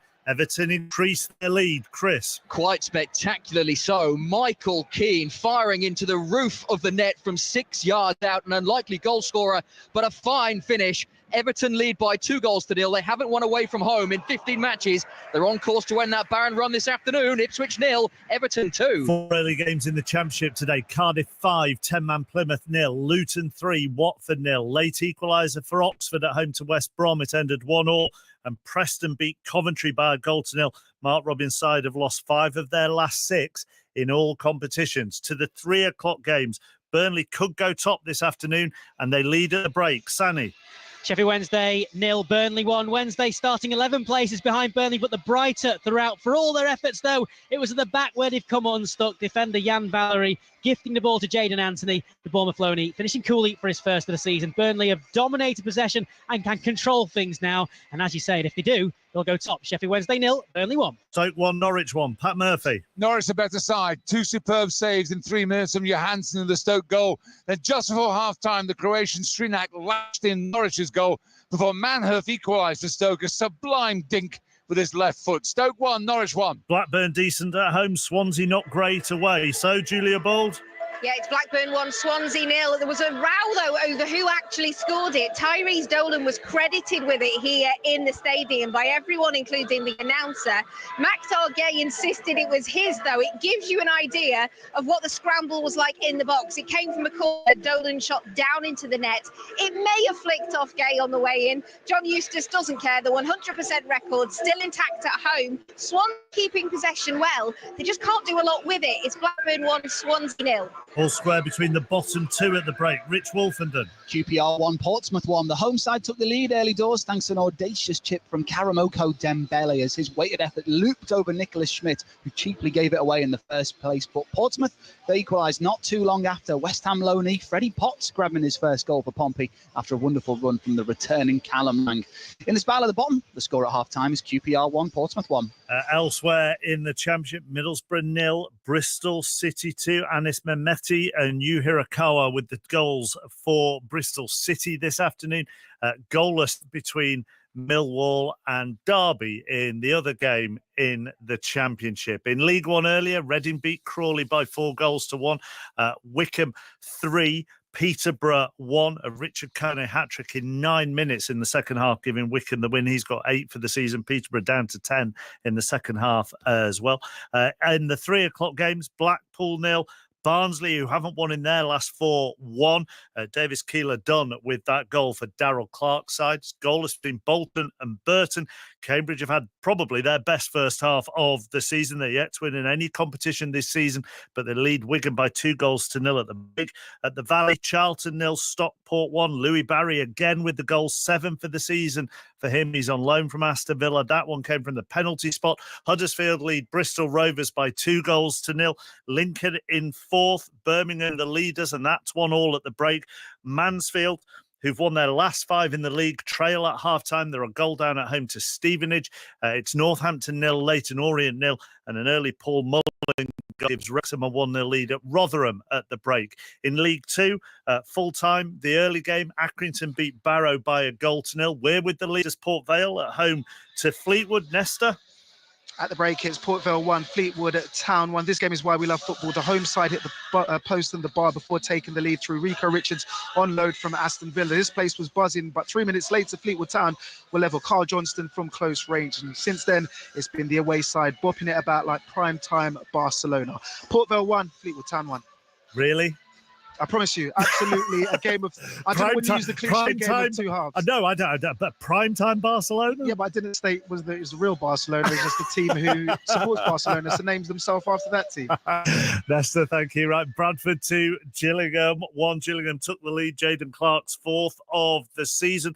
But Bradford have hit back. Neil Byrne and Jack Shepherd. And at the moment, Gillingham are on course for their 4th straight defeat. Goalless between Bromley and Tranmere. Carlisle 1, Harrogate 1. Colchester 1, Cheltenham 2. Jordan Thomas has got both for Cheltenham this afternoon. Lyle Taylor's 4th of the season for Danny Cowley's side. Crewe 1, Salford 1. Goalless between Grimsby and Walsall. Morecambe 1, MK Dons 2. Notts County 0, AFC Wimbledon 0. And it's also between Swindon and second in the table, Doncaster. In the National League, Aldershot 0, Eastleigh 0. Altrincham 1, Gateshead 2. Boston 0, Halifax 1. Dagenham and Redbridge 1, AFC Fylde 0, Forest Green Rovers 1, Braintree 1, Maidenhead 1, Hartlepool 0, Solihull Moors 2, Barnet 1, Sutton 0, Oldham 1, Tamworth 2, Woking 0, Wealdstone 0, Yeovil 1, and York lead bottom of the table, Ebbsfleet by 1-0. In the Women's Super League earlier, Brighton 1, Manchester United 1 was how it finished. Grace Clinton giving the United the lead, Brighton equalising through a former United player in Nikita Paris. Into the Scottish Premiership, the top 2 meeting at Celtic Park. Kenny.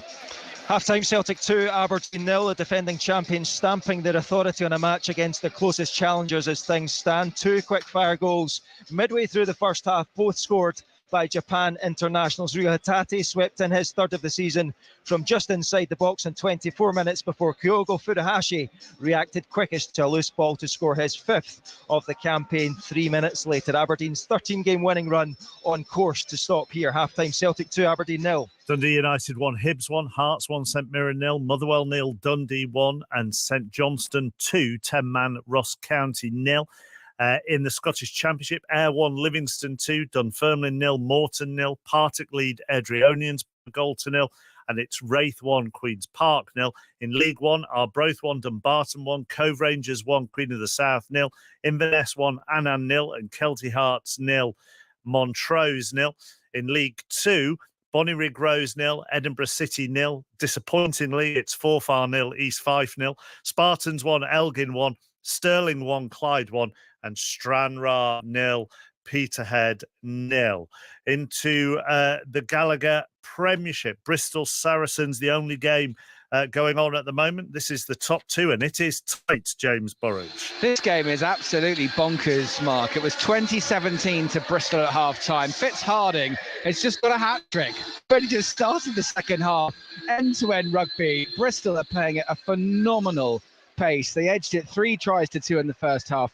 Harry Randall rounding off an absolutely fantastic try when he burst down the left-hand side. The tackling from Saracens, even though they've conceded a bonus point, their defence has been pretty impressive. Elliot Daly stopped a try just before half-time. But as I speak to you now, AJ McGinty is just lining up the conversion, but Bristol starting the second half with plenty of intent. They lead 25 points to 17 with the kick to come. Second half on the way, where Brentford lead by a goal to 0 after Joe Critcher in the news at 4:05. This is BBC Radio 5 Live. Listen on BBC Sounds. Sources at the Department for Business and Trade have told the BBC officials are considering handing ownership of the post office to thousands of sub-postmasters across Britain. The post office currently operates as a government-owned company after it was separated from Royal Mail. Liam Payne's sister says she doesn't feel this world was good enough or kind enough to him. The 31-year-old died on Wednesday after falling from a hotel balcony in Argentina. Ruth Gibbons posted on Instagram her brother's ability to make her laugh was what she loved most about him. The Israeli military has carried out airstrikes on targets in the southern suburbs of Beirut after the Prime Minister's home was targeted in a drone strike from Lebanon. Benjamin Netanyahu was not there at the time. Earlier, Israeli strikes are reported to have killed dozens of Palestinians in northern Gaza. And a weather bomb from Storm Ashley is due to sweep across Scotland this weekend, bringing strong winds and rain. It happens when there's a rapid drop of pressure as the storm moves in from the Atlantic. There are warnings of possible power cuts, travel disruption and damage to buildings. On BBC iPlayer, we all know the familiar faces of our solar system, but our neighbourhood is far stranger than we ever imagined. We've glimpsed lightning storms that rage across Jupiter, ice mountains that tower over Pluto's surface, and giant dust devils on Mars. Thanks to a fleet of spacecraft, these wonders are visible to us as never before in astonishing new detail. Solar System, with me, Professor Brian Cox. Watch on BBC iPlayer. This is 5 Live Sport with Mark Chapman. Listen on BBC Sounds. Early goal in the second half in the Championship, and it's come at Hillsborough. Sonny Rajavajula. And it's gone to the away side. Sheffield Wednesday 0, Burnley 2. Wednesday again starting the second half brightly but losing possession. Zian Fleming through on goal. His shot was cleared off the line and Josh Brownhill has smothered in the rebound. Sheffield Wednesday 0, Burnley 2. Northampton have just taken the lead in League One at home to Leyton Orient. Cameron McGeehan has got that 4 for the season for him. They've lost their last 3 of Northampton, so a much-needed goal for them. Half-time whistle has gone at Portman Road. Chris Coles. Ipswich 0, Everton 2. A very good half for Everton. 2 excellent finishes for their goals. One from Illiman and Jai into the top corner. The other from Michael Keane, crashing it into the roof of the net. Ipswich will feel aggrieved. They didn't get a penalty, which was given, and then overturned with the score at 0-1. Ipswich 0, Everton 2. Let's go back to Old Trafford. Brentford lead Manchester United by a goal to 0. Chris Sutton and Ian Dennis. Well, what a 45 minutes lies ahead for Eric Ten Hag. who had said only yesterday that there are certain sections of the media creating stories, fairy tales and bringing lies. We're one page at the club. Internally, it's quiet. I wonder if that remains the case if the scoreline stays the same. And Brentford can hold on to what would be a famous win, their first win at Old Trafford in 87 years. Neither side has made a change at half-time. Onana in goal for Manchester United, Dalot, Evans, De Ligt and Martinez, the back four. You've got Casemiro, Eriksen and Bruno Fernandes, Garnacho, Højlund and Rashford. Red shirts, white shorts in the second half under the almost clear blue skies, playing from left to right against a Brentford side in their change strip. The pink tops and the maroon shorts. Flecken in goal, who's yet to keep a clean sheet this season, incidentally. Vandenberg, Pinnock, Collins and Ayer, Norgard, Janelt and Damsgaard, Schade and Bumo, Lewis Potter. As Hearts lead St Mirren by 2-0 and Morecambe 1, MK Dons 3 is the latest score in League 2.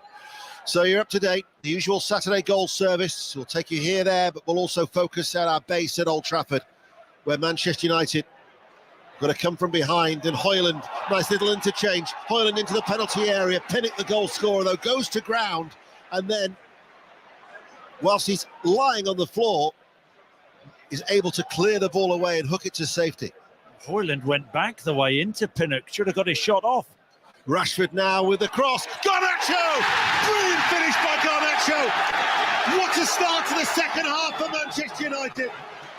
He met that on the full, gave the goalkeeper no chance, and Manchester United, within 2 minutes of the restart, are back level.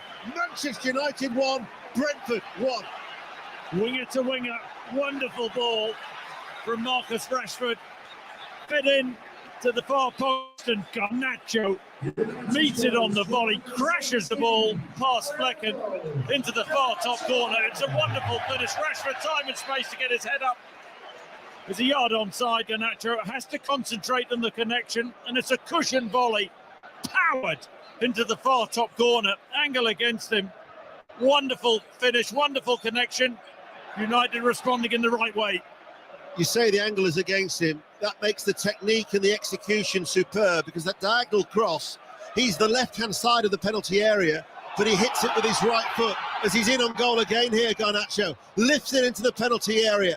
Aim towards Højlund, and Pinnock has to hold off Højlund, who lifts up the crowd. 1-1, 5 Live. Yeah, that's the way to start the second half. Get the crowd behind you, bit of momentum. Manchester United pinning Brentford back.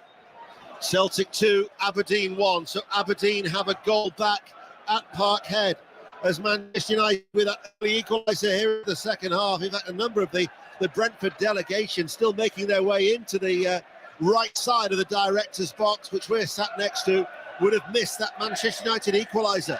Our featured game in League One is at Sincil Bank, and there's been a goal. Shojo Saka.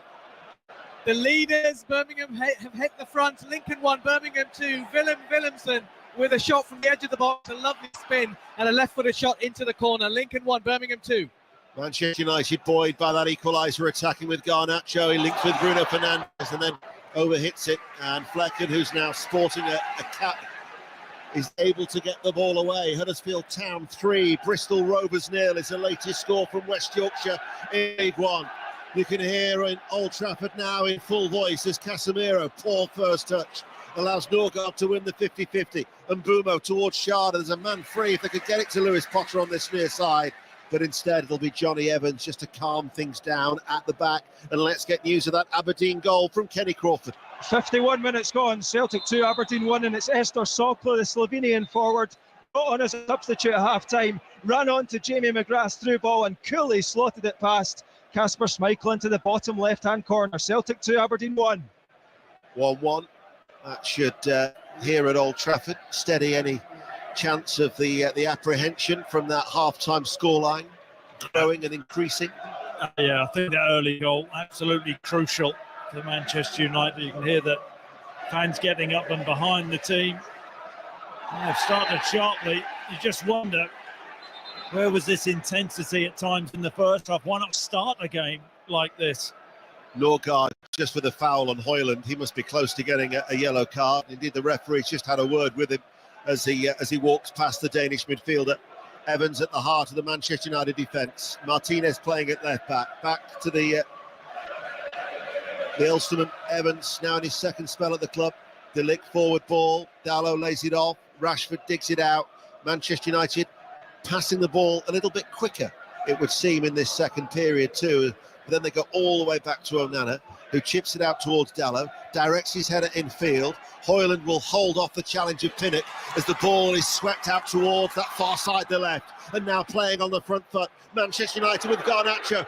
Garnacho shot, Flecken down low to his left. Manages to tip it behind for a corner kick, 1-1. He looks up for it, doesn't he, in the second half. Garnacho, ball fizzed out wide from Casemiro, drives on the inside. He must be all of 25 yards out, nearly finds the bottom corner. Tries to bend it past Flecken, who gets down and tips the ball left-handed past the post. Should have better cover there, Brentford. The sun in the eyes of Flecken. That cap will be certainly utilised here as Eriksson sends over the corner kick. It's an outswinger. Downward header by Pinnock and cleared by Damsgaard. Onana is actually on the halfway line here. Cries of shoot there from the Manchester United crowd as Onana swings it out towards that far side. Vandenberg will head it away. Rashford will close him down and wins the ball. Down towards the corner flag. Faces up Vandenberg once more. Rashford trying to tussle against the Dutch defender. Garnacho loses out to Shardo. Manchester United win the ball back. This is Eriksson. Casemiro with a shot. Moved in the air. Pushed away by Flecken. Queen's Park Rangers 1, Portsmouth 2 is the latest score. In fact, news of that goal from Rich Wolfenden. Yeah, it's Portsmouth 2-1 leading against QPR. Now Callum Lang won the penalty after being tripped by Morgan Fox. He sent the goalkeeper the wrong way. It's now QPR 1, Portsmouth 2. Dundee United 2, Hibs 1. Manchester United attacking. Bruno Fernandes, low cross from the left. Back to Fernandes. Down into the ground and across the face of goal. The angle was always against him. But Manchester United, much, much better. Yeah, they're pummeling Brentford in this second half. You know, different when Brentford have attacked in the second half. We've seen Manchester United players chase back and win the ball back. Eriksson earlier, and then Fernandes and Højlund. I'll tell you what, with the first ball, Højlund's not far away from getting a tap in. Brentford will just want to quieten the crowd down. The momentum at the moment is with Manchester United. Some 8 minutes into the second half, now at 1-1 after that Garnacho equaliser. Dalot, forward ball, and then volleyed away by Janelt. Martinez climbs and heads it forward. Walsall are leading at Grimsby Town in League 2 by a 1-0. Here is Damsgaard, just inside his own half. Forward ball to Sharda. De Ligt slides into the challenge. Ball picked up by Mbeumo. Evans was also there. It cannons out for a Brentford throw on the far side as we go to Southampton and Lee Blakeman. Southampton 2, Leicester 0. Couple of Leicester chances. Vardy with a shot blocked inside. And Buonanotte with a curler just after that wide. Southampton 2, Leicester 0. With Port Vale being held at home by Fleetwood, Doncaster Rovers have just taken the lead at the county ground, leading Swindon by 1-0. Could go top of League 2 tonight. And Dundee United, that goal has been ruled out. VAR has chalked it off. So Dundee United 1, Hibs 1 is still a latest score in Tannadice, as Dalot is going to get a yellow card for coming through the back of Lewis Potter just inside the Manchester United half. As we'll go to Fulham and Will Perry. Still Fulham 1, Aston Villa 1. Pau Torres played in Watkins, and the tackling foot of Anderson forced a really good save from his own keeper, Leno, who's having an excellent game. Fulham 1, Aston Villa 1. That's the third yellow card that has been shown by referee Sam Barrett, bearing in mind that he showed a yellow to Ten Hag and Van Nistelrooy. Yeah, when Dalot goes to the ground, he actually gets the ball. I think that's a harsh one when players slide in like that. You often see them awarded yellow cards. Eric Ten Hag, guess what? Having a pop at the fourth official. And Gavin Ward, the fourth official, is just telling him to calm down. In fact, I've just did a bit of lip reading. He actually said, "Be careful," were his closing comments. As Flecken with the free kick, diagonal, headed away by De Ligt on the edge of the area. Norgaard's going to get a yellow. That was coming all day long for a foul on Garnacho. Consistent fouling. But where was this real fire in the first half from the Manchester United players? They've gone up a level, haven't they, in terms of intensity? The tackles have been there. They've played with ferocity in this second half. The Brentford captain is Books. 1-1 on BBC Radio 5 Live. Also live on the World Service and available on the BBC Sounds app. We've got Bournemouth Arsenal to come after Sports Report at 5:30. Tomorrow, as part of 5 Live Premier League Sunday, Wolves Manchester City at 2, Liverpool Chelsea at 4:30. And next week, European action Tuesday, Wednesday and Thursday, all live on 5 Live, including Manchester United's trip to Fenerbahce. As Mbeumo picks it up on that far side. Looks for Damsgaard on the overlap right-hand side. Level with the penalty area, attacking the Stretford end. Past his first man. Cross comes in. De Ligt clears it away. Out of play, it'll go for a throw. Team news indeed from Bournemouth, Alistair Bruce ball. No Bukayo Saka for Arsenal for the first time in the Premier League this season. Ben White is back at right back, though. Thomas Partey moves back into the midfield. Mikel Merino gets a first start for the club. Havertz stars, as does Leandro Trossard. 3 changes for Bournemouth. Julian Araujo in at right back. Alex Scott in for Ryan Christie, who's on the bench. And Dango Ouattara in. Justin Kluivert out. Danny Gabidon is alongside Ali for commentary at 5:30. Bolton are leading Burton Albion by a 1-0. Burton Albion, who still yet to win in League One, trailing there to a Bolton side who are unbeaten in 4.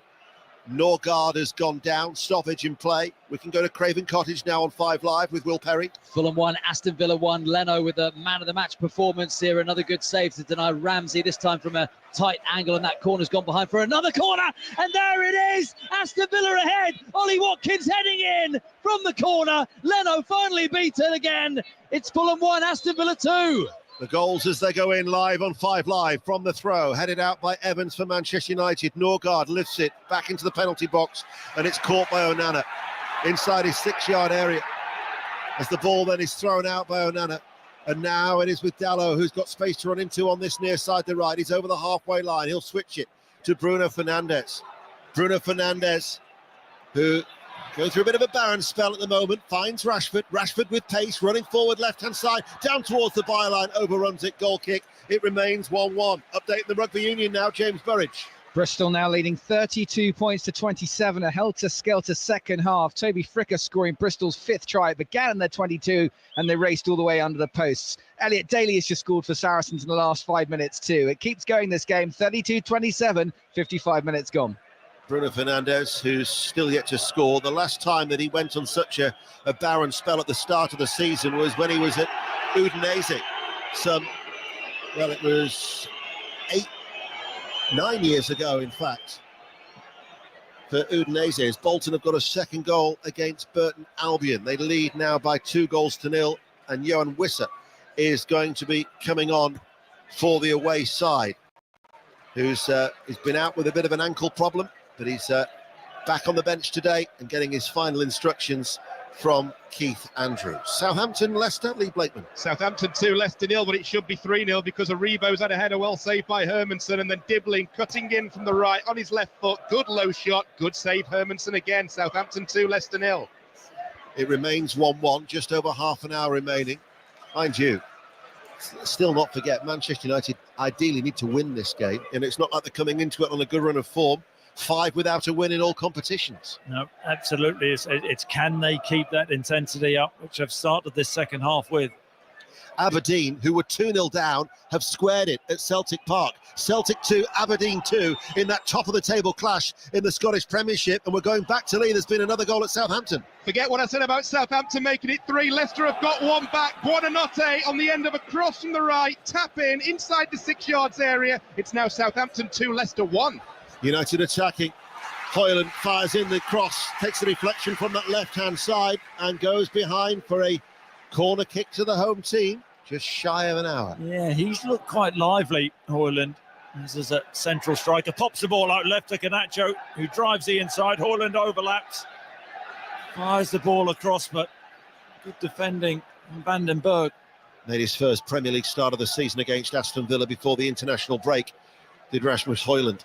Corner kick for Manchester United, rolled by Eriksson to Fernandes. Back it goes to Eriksson. Time to deliver the cross. It's a low one, cut out by Janelt.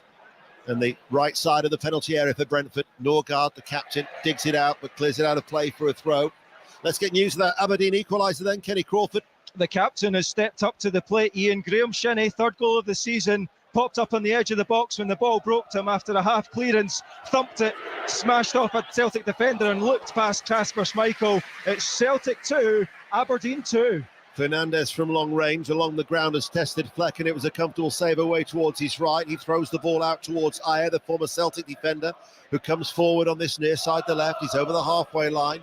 Janelt then to Pinnock, and now it goes back out to Collins, who runs out towards the right-hand side, and the ball is picked up by Mbumo, and Brentford now will go all the way back to Flecken.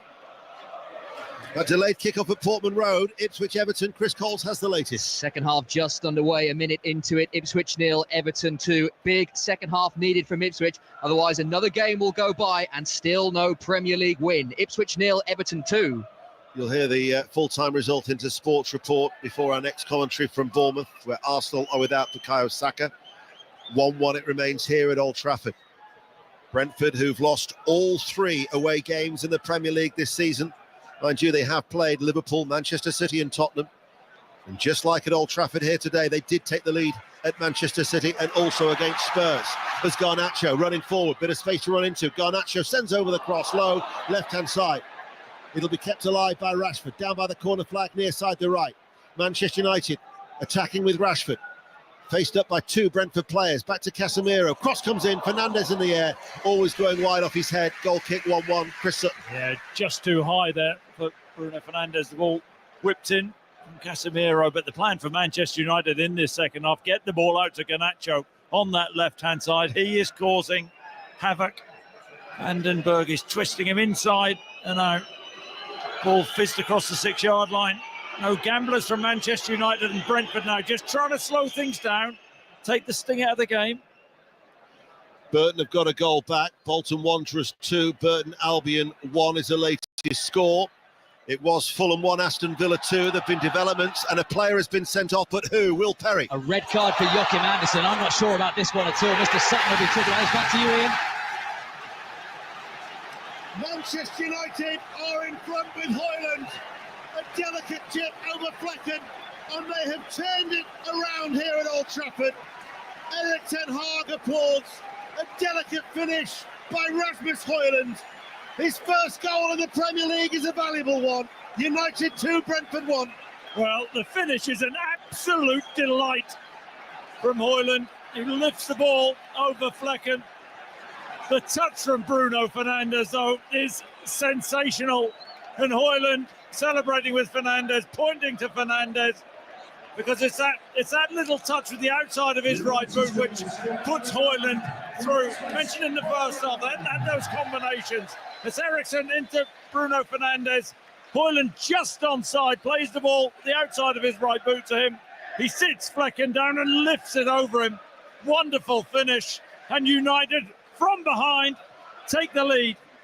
An impudent little chip by Højlund, took it so well. Port Vale 2, Fleetwood 1. Blackpool have equalised at home to Barnsley 1-1, and you're up to date with the goals as they go in on 5 Live. But 63 minutes played, and what a contrast to the emotion in the 18 minutes of the second half.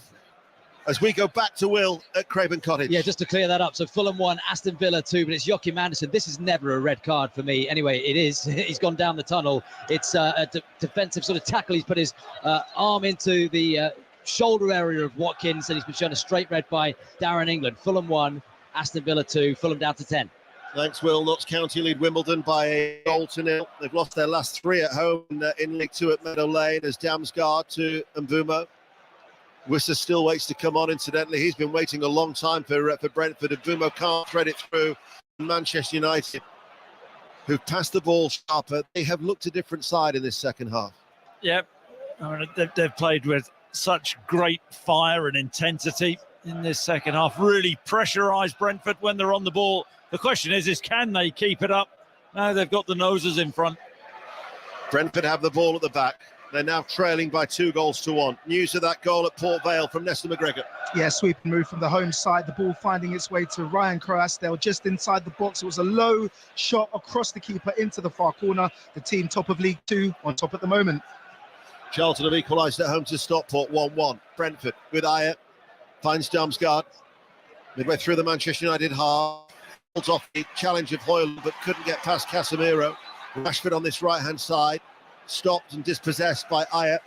Eric Ten Hag applauds, and it will go out of play for a Brentford throw on this near side. 65 minutes played, and it is going to be Wissa's opportunity to come on now, and the player who's coming off is Keane Lewis Potter. So Wissa is on for him with 25 minutes remaining. Chris Sutton.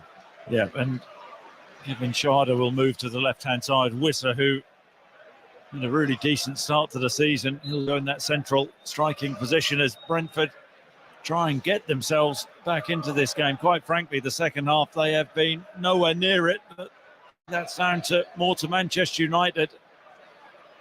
St Johnstone 3, Ross County 0 is the latest score, as Flecken almost shows too much of the ball to Fernandez, gets it away to Collins. The press from Manchester United won't go with Sam Vandenberg. The ball just wouldn't run with his legs, and he had to go back not once but twice to actually retrieve it. Grimsby Town 0, Walsall 2 is the latest score in League 2. Huddersfield 3, Bristol Rovers 1 is the latest from League 1. Brentford trailing by 2-1, 66 minutes played. Manchester United, who seems to be sharper in so much aspects of their game now, which wasn't the case in the first half. No, even then, Marcus Rashford, I think the last couple of seasons he's had accusation levelled at him. He doesn't work hard enough off the ball. He did then, getting back in front of Christopher Ayer. With the exception of Ipswich 0, Everton 2 in that delayed game at Portman Road, every other game in the 3 o'clocks in the Premier League is settled at the minute just by a 1-goal margin, and that includes the one at St Mary's. Lee Blakeman. Southampton 2, Leicester 1. Fatau's just hit the crossbar from 25 yards out. He's had a header saved by Ramsdale on the line, and now we've got a VAR check for a possible foul, so Leicester could have a penalty. Come back to me. Southampton 2, Leicester 1. Anthony Taylor looking at the screen.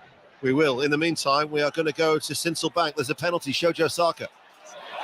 Penalty for Lincoln. Rico Hackett off the bench. It's saved. It's saved. He's come back in. No, it's Birmingham stay alive. It's Rico Hackett who's missed it. Lincoln 1, Birmingham 2. Thank you, Shojo. Elsewhere in the Premier League, Fulham 1, Aston Villa 2, Ipswich 0, Everton 2, Newcastle United 0, Brighton 1, Southampton 2, Leicester 1, although that could change. We'll be back with Lee in a moment. And here at Old Trafford, Manchester United, who were trailing at the break, have turned it around in the second half and lead by 2-1. Damsgaard slides the ball through to Mbuma, well read by De Ligt, just stepping out of defence. There's been another goal. It's at Craven Cottage. Will Perry. Fulham 1, Aston Villa 3. Now he's only just come on the pitch after that red card for Joachim Andersen, and Issa Diop has turned a Luca Digne cross past his own keeper Leno. Fulham 1, Aston Villa 3. It remains St Johnstone 2, Ross County 0. They've had a goal disallowed at McDermott Park. Penalty at Southampton, Lee Blakeman. To be taken by Leicester's Jamie Vardy, with Southampton leading 2-1. They're down to 10. Fraser's been sent off, and Vardy scores the penalty with great power. Southampton 2, Leicester 2. Ball high downfield. Darlow was running in. He was one-on-one with the goalkeeper, and it was an important block by Flecken. Well, Darlow, from the right-back position of Manchester United, just runs in behind Schade. One long ball from Onana. He's through one-on-one. And that's a crucial block from Flecken. Certainly is. That would have put the game potentially out of sight for Brentford. Dallow, who has yet to score a Premier League goal here inside this stadium. So Southampton 2, Leicester 2. Southampton throwing away a 2-goal lead. Celtic were leading by 2-0. Aberdeen pegged them back, but there's just been another goal. Kenny Crawford. There has, which is getting checked for a possible handball at the moment, but if it is given, it'll be a remarkable turnaround. It will be Celtic 2, Aberdeen 3.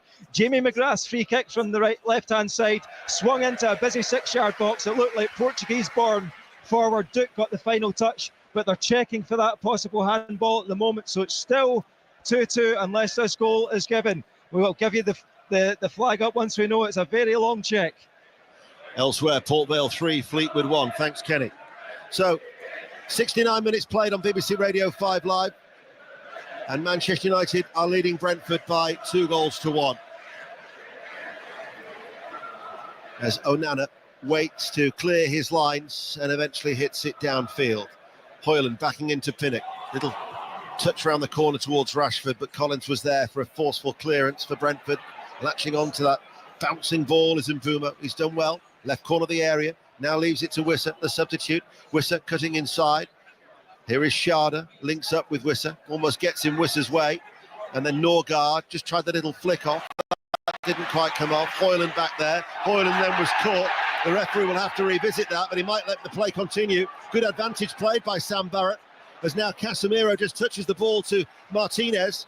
Under 20 minutes remaining. Manchester United lead by 2-1. That goal was disallowed, incidentally. So it remains Celtic 2, Aberdeen 2. That goal for Duke, handball, VAR has ruled it out. So 2-2 between the two sides, with 100% winning starts before today at the top of the Scottish Premiership. 19 minutes remain. Swindon have equalised at home to Doncaster Rovers, and news of that goal at Vale Park from Nestor McGregor. Yeah, and Port Vale boss Darren Moore can take lots of credit. He brought on 2 subs on 65 minutes. One provided the assist for their second goal, and the other, Ronan Curtis, has just headed them into a 3-1 lead. Port Vale unbeaten in 7. That run looks to continue. Onana went through the middle. He tried to pick out the run of Dallow, but it went through towards Flecken. But still, the game remains on a bit of a knife edge. Yeah, it does. And Dallow getting some joy from that run in behind the Brentford backline from Manchester United right back. It's so important now that Manchester United find a way just to get over the line here now. They keep their composure and see this game through. It's not done yet. Brentford, who were trailing the last time that they lost their opening 4 games on the road to a league season, was 61-62 when they lost their opening 9 under Malcolm McDonald in the 3rd tier. Not that Malcolm McDonald, incidentally, not Super Mac. It was a Brentford defender by that name, who then went on to become a manager as Walsall have got a 3rd goal. Grimsby Town 0, Walsall 3. 18 minutes remaining. Manchester United coming forward. Fernandes passes the ball towards Garnacho, cut out by a backtracking Collins. Now Vandenberg over on that far side. Carvalho is going to be coming on for Sharda, and Xerxes is going to be coming on for Hoyland. So changes being made by both sides in these last 18 minutes. Manchester United, 14 of their last 20 wins in the Premier League since the start of last season have been by a 1-goal margin. Xerxes is getting his final instructions with that bushy hair from the coaches down below. Yeah, I think that substitution, just fresh legs for Hoyland, but I think Hoyland's had a good game, not just his goal. In terms of his hold-up play, his link-up play, it's been a good battle against Pinnock, the Brentford centre-half, who's mainly marked him. How crucial could that goal be for Erik ten Hag?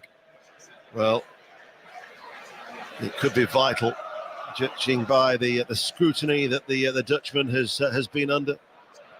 As Mbumo runs out towards that far side and triggers the offside flag, as Tranmere Rovers, who without a win in 6, are against a Bromley side who've gone 10 games without a win. But Bromley are behind. Bromley 0, Tranmere Rovers 1 is the latest score in League 2. And Xerxes is going to be coming on. Hoyland comes off. But as you say, there is a level of appreciation inside Old Trafford for the all-round play of Rasmus Hoyland, despite the fact that he's also been on the score sheet with a potentially winning goal. Contributed very well to the Manchester United cause. No, I think he's been a really good focal point, and balls have gone into him. They've stuck, he's linked the play well, and the quality of his finish.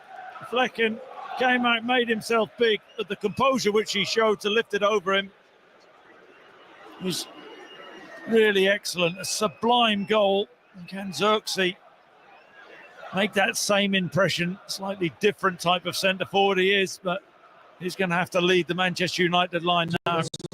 Yarmouk, the young Ukrainian midfielder, is going to be coming on for Janelt. That's in fact going to be a double change being made by Thomas Frank. And then it's Sharda who's off for Fabio Carvalho, who they signed from Liverpool in August for, it was a 5-year deal for £22.5 million. Derby County, who've lost all 4 away in the Championship, are leading at Millwall. Millwall 0, Derby County 1. Sports report with all the results, and as much live reaction as we can squeeze in before our next commentary at Bournemouth is coming up with Mark Chapman at 5 o'clock. As something is happening, there's an altercation in the crowd which is getting a lot of everybody's attention, just as above the tunnel area in the left-hand side. The stewards and police are involved in that Manchester United end. You can see objects being tossed. The stewards are forcing a spectator away from the crowd who's being led away under a little bit of a protest as there's been a goal elsewhere. It's at Lincoln, Chojo Saka. Lincoln 1, Birmingham 3. The leaders extending their lead against the run of play. Yokoyama with a run down the right. Ball came right across, and it was Keshi Anderson with the finish. His second of the game. Lincoln 1, Birmingham 3. Dundee United 1, Hibs 2 as the latest score in the Scottish Premiership. Manchester United leading by 2-1. Damsgaard forward, though, for Brentford.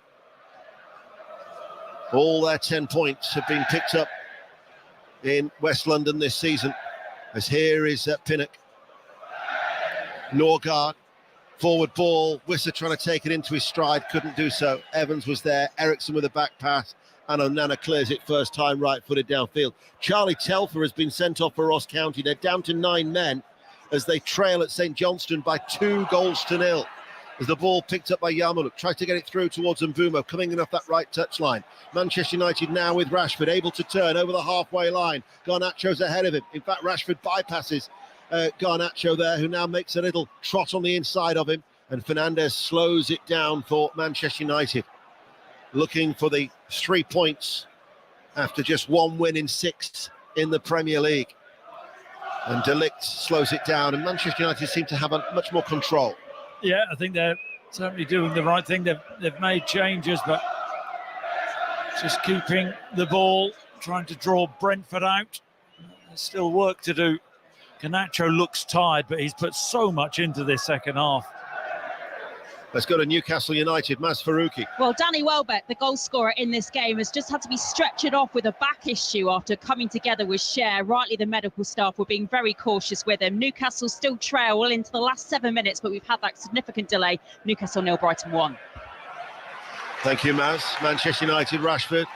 Xerxes going through the middle, turns with his back to goal. Manchester United playing from left to right on the half volley, clipped out by Casemiro. Garnacho now operating on this right-hand side. Casemiro hits it first time from distance, off-target goal kick. So latest scores in the Scottish Premiership. Celtic 2, Aberdeen 2. Dundee United 1, Hibs 2. Hearts lead St Mirren at Tynecastle by 2-0. Motherwell 0, Dundee 1. And St Johnstone now lead the 9 men of Ross County by 2-0. Latest scores in League 2. The result in that early game was Accrington beating Barrow by 1-0. Bradford City 2, Gillingham 1. Bromley 0, Tranmere 1. That could be 11 without a win for Bromley. Carlisle 1, Harrogate 1. Colchester 1, Cheltenham 2. Crewe 1, Salford 1. Grimsby 0, Walsall 3. Morecambe 1, MK Dons 3. Notts County lead Wimbledon by 1-0. Port Vale, the leaders, looking to go 9 unbeaten. Lead Fleetwood by 3-1. And Swindon 1, second place Doncaster Rovers 1. In fact, Tranmere have now got a second goal at Bromley. Bromley 0, Tranmere Rovers 2. Give you the latest scores in League 1 and the Championship and the Premier League in a moment. But Brentford midway through the Manchester United half with 12 minutes remaining. Damsgaard on this near side. Running in field midway through the Manchester United half. Red shirts back behind the ball. All 10 outfield players as Mvumo waits on that far side. And Mvumo back inside now to Pinnock. Pinnock inside the centre circle. Collins is available to him. Manchester United, though, keeping their shape at this stage. The 2 results in League 1. Reading beat Crawley by 4-1 as Damsgaard fouls Eriksson. That'll be a free kick to Manchester United. And Wickham beat Peterborough by 3-1. Latest scores in League 1. Blackpool 1, Barnsley 1. Bolton 2, Burton 1. Burton bottom of the table as it stands like that because they're yet to win. And Cambridge is still 2-0 up at home to Wigan, which will be their first win of the season. Charlton 1, Stockport 1, Huddersfield 3, Bristol Rovers 1, Lincoln 1, Birmingham City 3, the leaders, Mansfield 0, Stevenage 1, Northampton 1, Leyton Orient 0, Rotherham 0, second place Wrexham 1. Latest in the Premier League from Ipswich comes from Chris Coles. Ipswich 0, Everton 2, still 25 minutes to play. Further chances for Everton to put this game out of reach for Ipswich. Calvert-Lewin and Njai, good positions for both, weak finishes from both. Ipswich 0, Everton 2. The 4 results in the Championship earlier. Cardiff hammered Plymouth by 5-0. Just break off because Manchester United are attacking. Martinez through the middle. That was blocked. Comes out towards Rashford. They're appealing for a penalty there for a potential handball. Sam Barrett, the referee, though, says not. VAR, of course, would check. Luton beat Watford 3-0. Oxford 1, West Brom 1 is how it finished. And Preston North End and the Paul Heckingbottom unbeaten now in 6 at home after a 1-0 victory against Coventry City. Latest scores in the Championship. Blackburn leads Swansea by 1-0. Middlesbrough 0, Bristol City 2. Millwall 1, Derby 1. Queen's Park Rangers 1, Portsmouth 2. Pompey could be on course for their first win of the season. Sheffield Wednesday 0, Burnley 2. Burnley looking to go 7 unbeaten. Stoke 1, Norwich City 1. Premier League to come with 10 minutes remaining. Chris Sutton. Yeah, Manchester United fully in control. Second half performance has been excellent. Really good on the ball and off the ball. They have worked so hard. And can they see it through now? Ericsson and Casemiro given that Manchester United backline really good protection, and then they've looked the threat going forward because of the wingmen. Ball over the top. Casemiro hooks it back. Rashford. It might fall to Xerxes. Just couldn't get the touch. It was always going away from him. He had an outstretched left foot but could never bring it under control. Tottenham 4, West Ham 1 was the result in the Premier League earlier. Latest scores: Fulham 1, Aston Villa 3. Fulham are down to 10 men. Joachim Andersen has been sent off. Manchester United 2, Brentford 1 here. Newcastle 0, Brighton 1. Southampton 2, Leicester 2. Riser sent off. Southampton were 2-0 up. Ipswich 0, Everton 2. Commentary to come at 5:30. Bournemouth Arsenal. Chris. That was the game right there for Manchester United. Xerxes, had he got the ball under control, would have been an easy finish. 12 yards out just to keep it a beat. He didn't. It got away from him. And Flecken got down well and made the save. Here is Norgard. Bearing in mind, last season there was late goals in this fixture. Even if you think back to the game, that 1-1 draw at Brentford, where Mason Mount had scored in the 90th minute and Ayer popped up with a 99th minute equaliser. And then the 2 Scott Tomlin goals that we'd referred to in the first half when Manchester United came from behind. So nobody will be resting on their laurels here at Old Trafford, that is for sure. 2-1 to the home team. Ayer to Damsgaard. The return ball to Ayer too far ahead of him. And as the 2 number 20s go down this near side, it is that of Dallow who's able to turn and wins a throw for Manchester United. Latest from Fulham, Will Perry. Fulham 1, Aston Villa 3. The man who's surely a contender for scoring the quickest own goal as a sub nearly made amends. Issa Diop with a header that was held by Martinez. A Fulham goal would make this interesting with 5 to play. Fulham 1, Aston Villa 3. Certainly a few goals to look forward to on Match of the Day tonight. 10:25 on BBC One. Rashford nips in, leaves it for Casemiro, pings the ball out towards Garnacho, slides to keep the ball in play over the halfway line on the far side, the left. Garnacho held up by Mbumo, out of play, it goes for a throw. Updating the rugby, James Burridge. 34 now to Bristol. Saracens have come from 15 points down. A second try for Elliot Daly, converted by Lazowski, who had not missed. 6 kicks from 6. 5 minutes to go. There is 1 point in it. Monday Night Club from 7 with Mark Chapman will dissect all of the weekend's action. Arsenal Shakhtar is our commentary from Tuesday. Leipzig Liverpool on Wednesday in the Champions League, and then in the Europa League in Istanbul, Fenerbahce against Manchester United. As Manchester United now with Rashford on the attack, leading by 2-1. Rashford enters the penalty area, gets the shot away, blocked by the legs of Collins. Comes to Norgard, teams up Collins on this near side, and the ball is with Wissa. Wissa running forward. 2 go to meet it. De Ligt. Damsgaard, De Ligt still there as well. Manchester United with a turnover. De Ligt is sent forward, keeps the ball in play. De Ligt looks up on the right. De Ligt cuts it back behind Xerxes. Falls to Garnacho. Hits it right-footed straight at Flecken. 2-1 they lead. Just greater endeavour from this Manchester United team in the second half. De Ligt excellent there. Winning the first challenge, ending up on the right wing, feeding the ball back, and Garnacho couldn't find a corner. Grimsby Town 1, Walsall 3 is the latest score. Grimsby have a goal back, and amidst the din, I think we're meant to go to Southampton League late. Southampton 2, Leicester 2, 1 minute to go. Leicester pushing for a winner against the 10 men. James Justin has just sent a cross straight across the face of goal. It needed a touch, a yard out. Didn't get one. It shaved the post. Southampton 2, Leicester 2. If Lee's just said 1 minute to go, we've got 6 minutes remaining here at Old Trafford of normal time, with Manchester United still leading by 2-1, but Brentford are attacking. Shot fired in by Carvalho, the former Liverpool man, blocked, cleared up in the air by Fernandez. Bouncing ball that Xerxes is unable to bring under control, headed forward by Pinnock and Mbumo, challenged by Casemiro, and that will go for a Brentford free kick on that far side, the right. That's what Manchester United don't need. Brentford now have the option of popping the ball in to the box, and spoken about, they're a sizable team. So well organised from set plays. That Carvalho shot was heading goalwards. Left foot, I think it hits Whistler in the back. It does hit him in the back. And Arna would have had work to do. Hearts have been struggling in the Scottish Premiership this season, are leading St Mirren by 3-0 at Tynecastle. Brentford have that free kick then. Good 20 yards into the Manchester United half on that far side the right with less than 5 minutes remaining of normal time. Manchester United with a wall of red have got a defensive line which is just outside the D of their own penalty area. Damsgaard waits to take the free kick on that far side the right.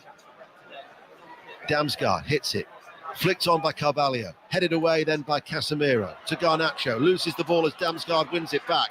Damsgaard plays the ball out towards Mbeumo. Mbeumo with a cross, it's a deep one, drifting towards the far post, headed back then by Collins. Flags up on that far side, free kick to Manchester United. Stockport County are down to 10. They're away at Charlton, and Dave Challoner's side are still drawing with Charlton 1-1. They're going to have to see out the last 2 minutes with 10 men as Ruerslev is going to be coming on. Mats Ruerslev, the Danish international, and he's come on, and the player who's gone off is Vandenberg. So like for like, but probably a little bit more attack-minded. Yeah, absolutely. And Vandenberg, his head will be spinning. He's had a tough afternoon, hasn't he, against Garnacho. Worry for Erik ten Hag. Casemiro sitting down inside his own box. I don't know whether he's just wasting a bit of time, but he's holding his calf. Ugarte and Lindelof are the two players who are going to be coming on for Manchester United in the closing stages of this game. Barnsley are now leading Blackpool by 2-1. That's a latest from League One. And there are no other goals elsewhere to tell you about, as Bruno Fernandes has come across and is also getting some instructions from the bench as Manchester United look to just see out this game, leading 2-1. They've only collected 2 points out of a possible 9 since they won away at Southampton by 3-0. Johnny Evans will make way for Lindelof, so he will get a little bit more match action after that 45-minute run out against Aston Villa for his first appearance of the season in the second half. And Ugarte for Casemiro, you would think, who's back on his feet but hobbling. Yep, be wandering off. And so Johnny Evans, the magnificent player he has been over the years, and today barely put a foot wrong, reads the game so well. Great leader at the back. We can dip into the Championship as there's this double change taking place. Sonny Radravajala at Hillsborough. Sheffield Wednesday 0, Burnley 2 goals from Jaden Anthony in the first half and Josh Brownhill 5 after the restart mean Burnley top the table in the Championship. Sheffield Wednesday 0, Burnley 2. Grimsby 1, Walsall 4 is the latest score in League Two. We still have 2 minutes remaining. Casemiro is off. Johnny Evans is off. What an ovation for Johnny Evans. Well, absolutely. He has been a rock at the back for Manchester United. Brilliant in his last game. So dependable. Second half, Brentford had barely had a shot. He's such a great organiser. And now Lindelof got to step in and see it through. To St Mary's, Lee Blakeman. Leicester should have won it. It's still 2-2. Buonanotte, 16 yards out, running onto it, dragged it just wide of the bottom corner. We've got 2.5 minutes of stoppage time to go. Southampton 2, Leicester 2. Blackburn have beaten Swansea by 1-0. Doncaster Rovers now lead at Swindon by 2-1. Rashford darts into the penalty area. Rashford gets the shot away right-footed. Corner kick. It was a good sliding challenge by Nathan Collins, who matched him stride for stride. Yeah, just that touch from Collins. I think Rashford has been excellent this afternoon, along with Garnacho. Those wide men causing havoc in this second half, especially. Direct play, gets a shot in. And Collins gets a touch, it goes behind. No rush for Eriksson from the corner. Hibs are down to 10 men. They are leading, though, at Dundee United by 2-1. Eriksson waits to take the corner. The Brentford travelling support, a few boos and jeers for the Dane who had that spell with them. Eriksson with the corner. It's an outswinger, headed out by Collins, comes to Garnacho, 25 yards out from goal. He loses the ball as he slips, and Mbeumo now runs forward. We're about to find out how much added on time there will be here at Old Trafford. with the home team still leading by 2-1 as Fernandez fires the ball forward. Roerslev heads it to Yarmouk, comes back then to Collins and Pinnock across the back. Manchester United pressing. Yarmouk with a little turn. Damsgaard in the centre circle. Forward ball. Brentford looking here for Wissa. Wissa enters the penalty area. Couldn't get sight of goal. Back towards Yarmouk, who hits it right-footed on the rise. And the Ukrainian sees it whistle over the crossbar as we have 5 minutes of added on time, with Manchester United still leading by 2-1. And to Newcastle, Mats Faruqi. Well, Dan Burn has had the ball in the back of the net for Newcastle, but he was well offside. The flag up on the far side. We're playing 9 minutes of stoppage time at the end of this match because of that injury to Danny Welbeck, and it is still Newcastle 0, Brighton 1. Mazraoui should get an excellent ovation here, bearing in mind that the Moroccan international, who had heart palpitations, had to have a minor procedure to cure that. He comes on for Garnacho, who's had a fine game. So Mazraoui is on. Yeah, just see how Manchester United shape up. Mazraoui, their 3 centre-halves. St Johnstone 3, Ross County 0. Ross County have had 2 players sent off. And we've already had 1 sending off at Craven Cottage, and now I hear of another, Will Perry. We haven't. It's all square in terms of red cards, but it's still Fulham 1, Aston Villa 3. Jaden Philogene, 2 yellow cards in the space of, 3.5 minutes. The second one, a stupid shove, and he's walking down the tunnel. Fulham 1, Villa 3. We're into the second minute of the 5 to be added on. Remember that game in Ipswich was a delayed kickoff, 3:15. Lee Blakeman talked about, was it 9? No, it was Maz, wasn't it? It was talking about 9 minutes to be continued. So there's going to be a couple of games that will be going late on into Sports Report. Hearts have got a 4th goal at home to St Mirren. Still not over here as Brentford coming forward on that far side with Ayer, who's switched to the right, finds Mvumo. Mvumo will then curl the ball to Collins, left of the centre circle for Brentford, trailing by 2-1. And now to Norgard. Norgard out towards that far side. And now to Norgard. We'll be going to St Mary's, where I can tell you there has been a late goal, but we wait because Brentford are attacking with Mvumo down the right-hand side. Gets away from one sliding challenge, and it's a Manchester United throw. Lee Blakeman, who's got it? Old Trafford, the attendance this afternoon is 73,700. Lee, are you there? Thank you for your support. Southampton 2, Leicester 3. Jordan Ayew, I can tell you, has got that goal in the 98th minute. Southampton, who were 2-0 up, Ryan Fraser sent off and still searching for a first win. What a dramatic turnaround for Leicester City. Wrexham have beaten Rotherham by 1-0. Second in the table, and they will keep pace with Birmingham, who the last we heard were 3-1 up at Sincilbank at the top of League One. We have 2 minutes remaining. Manchester United lead Brentford by 2-1. Rashford running back, taking Collins with him midway through his own half, and wins a throw for Manchester United off the legs of the Brentford defender. Yeah, he's been sensational. Marcus Rashford this afternoon carried a threat. Manchester United just need another minute or two. They deserve to win this. The comeback has been unbelievable in the second half. And all that jeopardy building with a scrutiny on the future of manager Erik ten Hag has eased with his second half performance, which has been much more on the front foot for the home team.